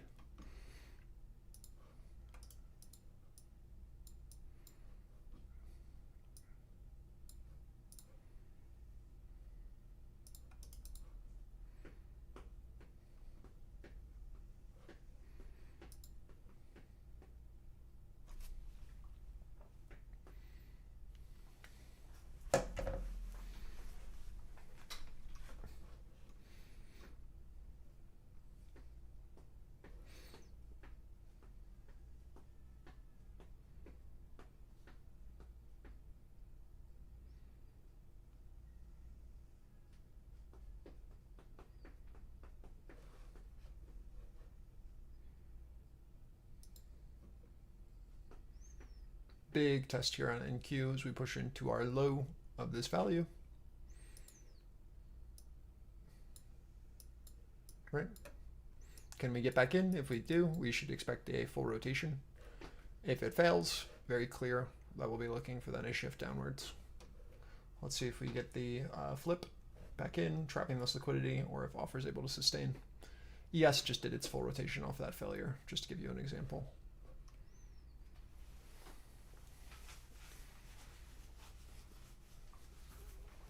When we're slow like this, midday, usually all we're looking for are traps and as basically liquidity events. Just from the lack of movement, right? We get these events that happen to find and seek new liquidity so that we can do something new outside of these chop zones. Let's see if we find a bid here and then rotate up our range. Following our ES look and then that rotation, just like we talked about. Nothing crazy.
According to the New York Times, Chinese firms have been discussing arms sales to Iran.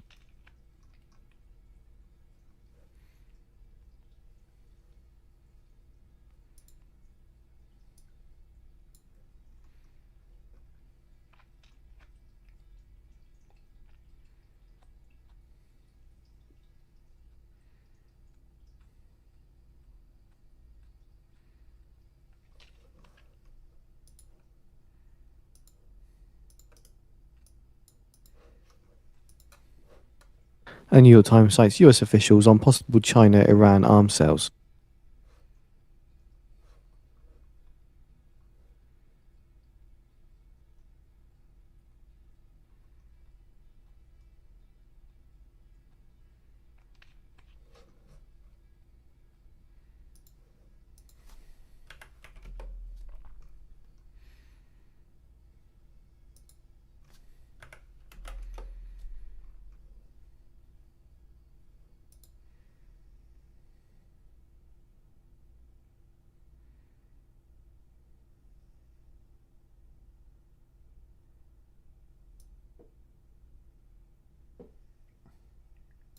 Yeah, it's nice to a point, Czar. And then at some point you're like, well, surely we need a pullback. And then you start doubting yourself. We have put out the article on the feed for those interested. That's a PT1 here into our value high off of our recovery, if you're playing what I'm talking about. 85s.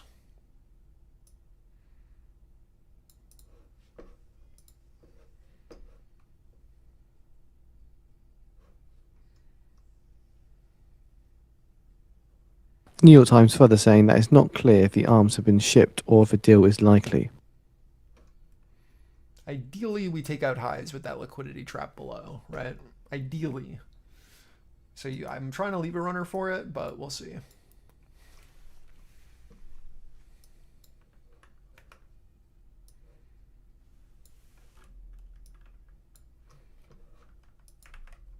Right, so like I play the look back into value off of that liquidity trap below. And then our first target is our 85 like we talked about. And ideally we take out highs because now we have this trapped liquidity below.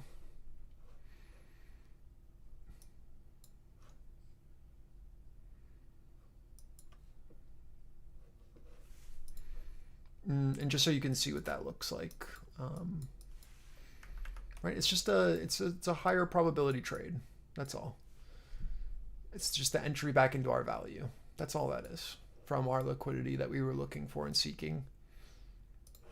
Right? You just start buying this, and then it's a 1-to-1 plan off of that, and then we look for the break of highs because now we have all of this trapped liquidity below, and then we'll look to see if we can bid. If we can, then we go to our 520 target. Just a rotation, just like we talked about. Pretty profitable trade, pretty minimal risk. There it is, right? 500 bones. Just off of a simple, super simple rotation once we had a catalyst. With ES already showing us, you know, the proof that it could happen with the oscillation from the recovery of our lows.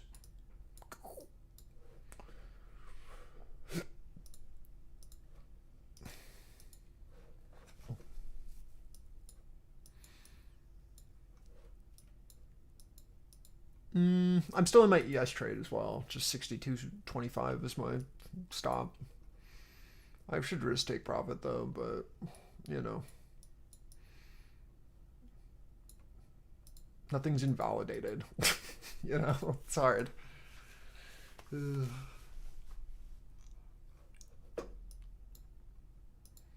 I do want to leave though. I don't want to sit here for the full session. I'm already here later than I want to be, technically. But it was because I was yapping.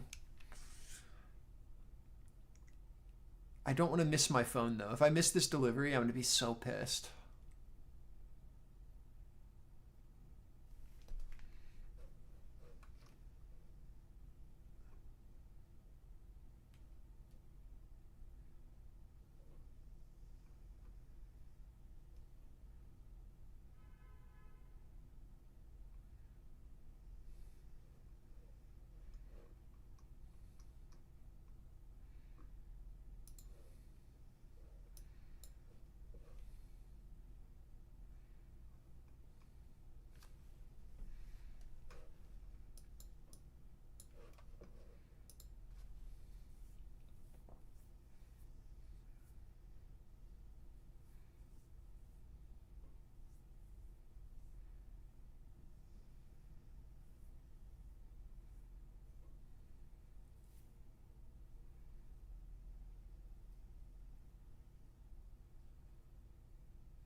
Oh, parcel pending. Someone may have signed it for it.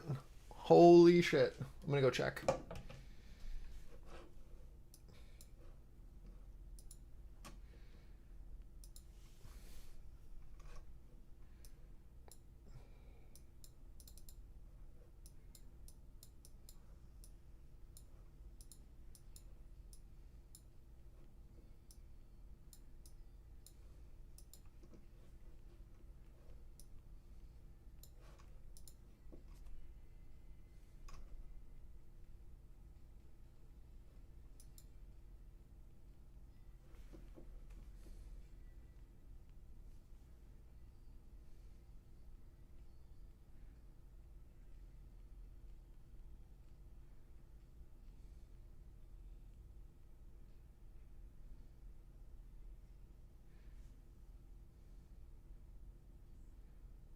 Pushing into target here on NQ for our full trade into ADR, 518.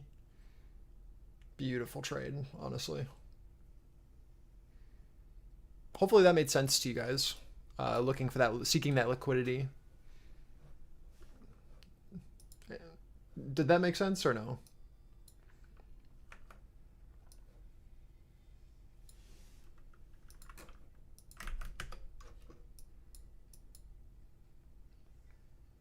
Yeah.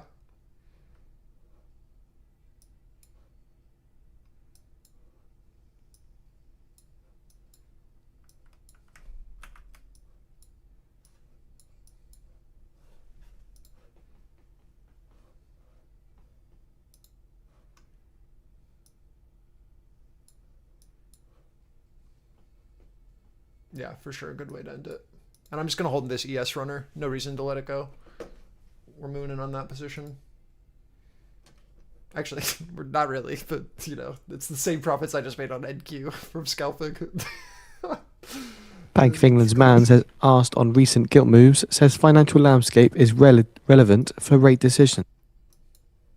We got the one runner on ES. But yeah, no, there's your liquidity event, right? We trapped, and now we're getting a huge move to the upside because we trapped below, and then we bid on our highs, right? As soon as we showed zero interest, I mean, this is a perfect lesson that we just went through, Jason, right? It's just what happens when we trap liquidity, right? And then we take out highs. Feels good, man.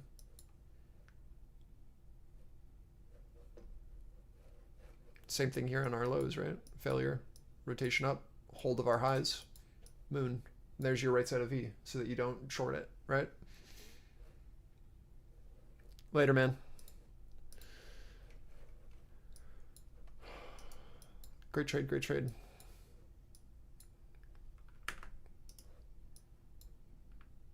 All right, that's probably it for me as well. I'm gonna go set up my new phone, or at least check to see if that's what just got delivered.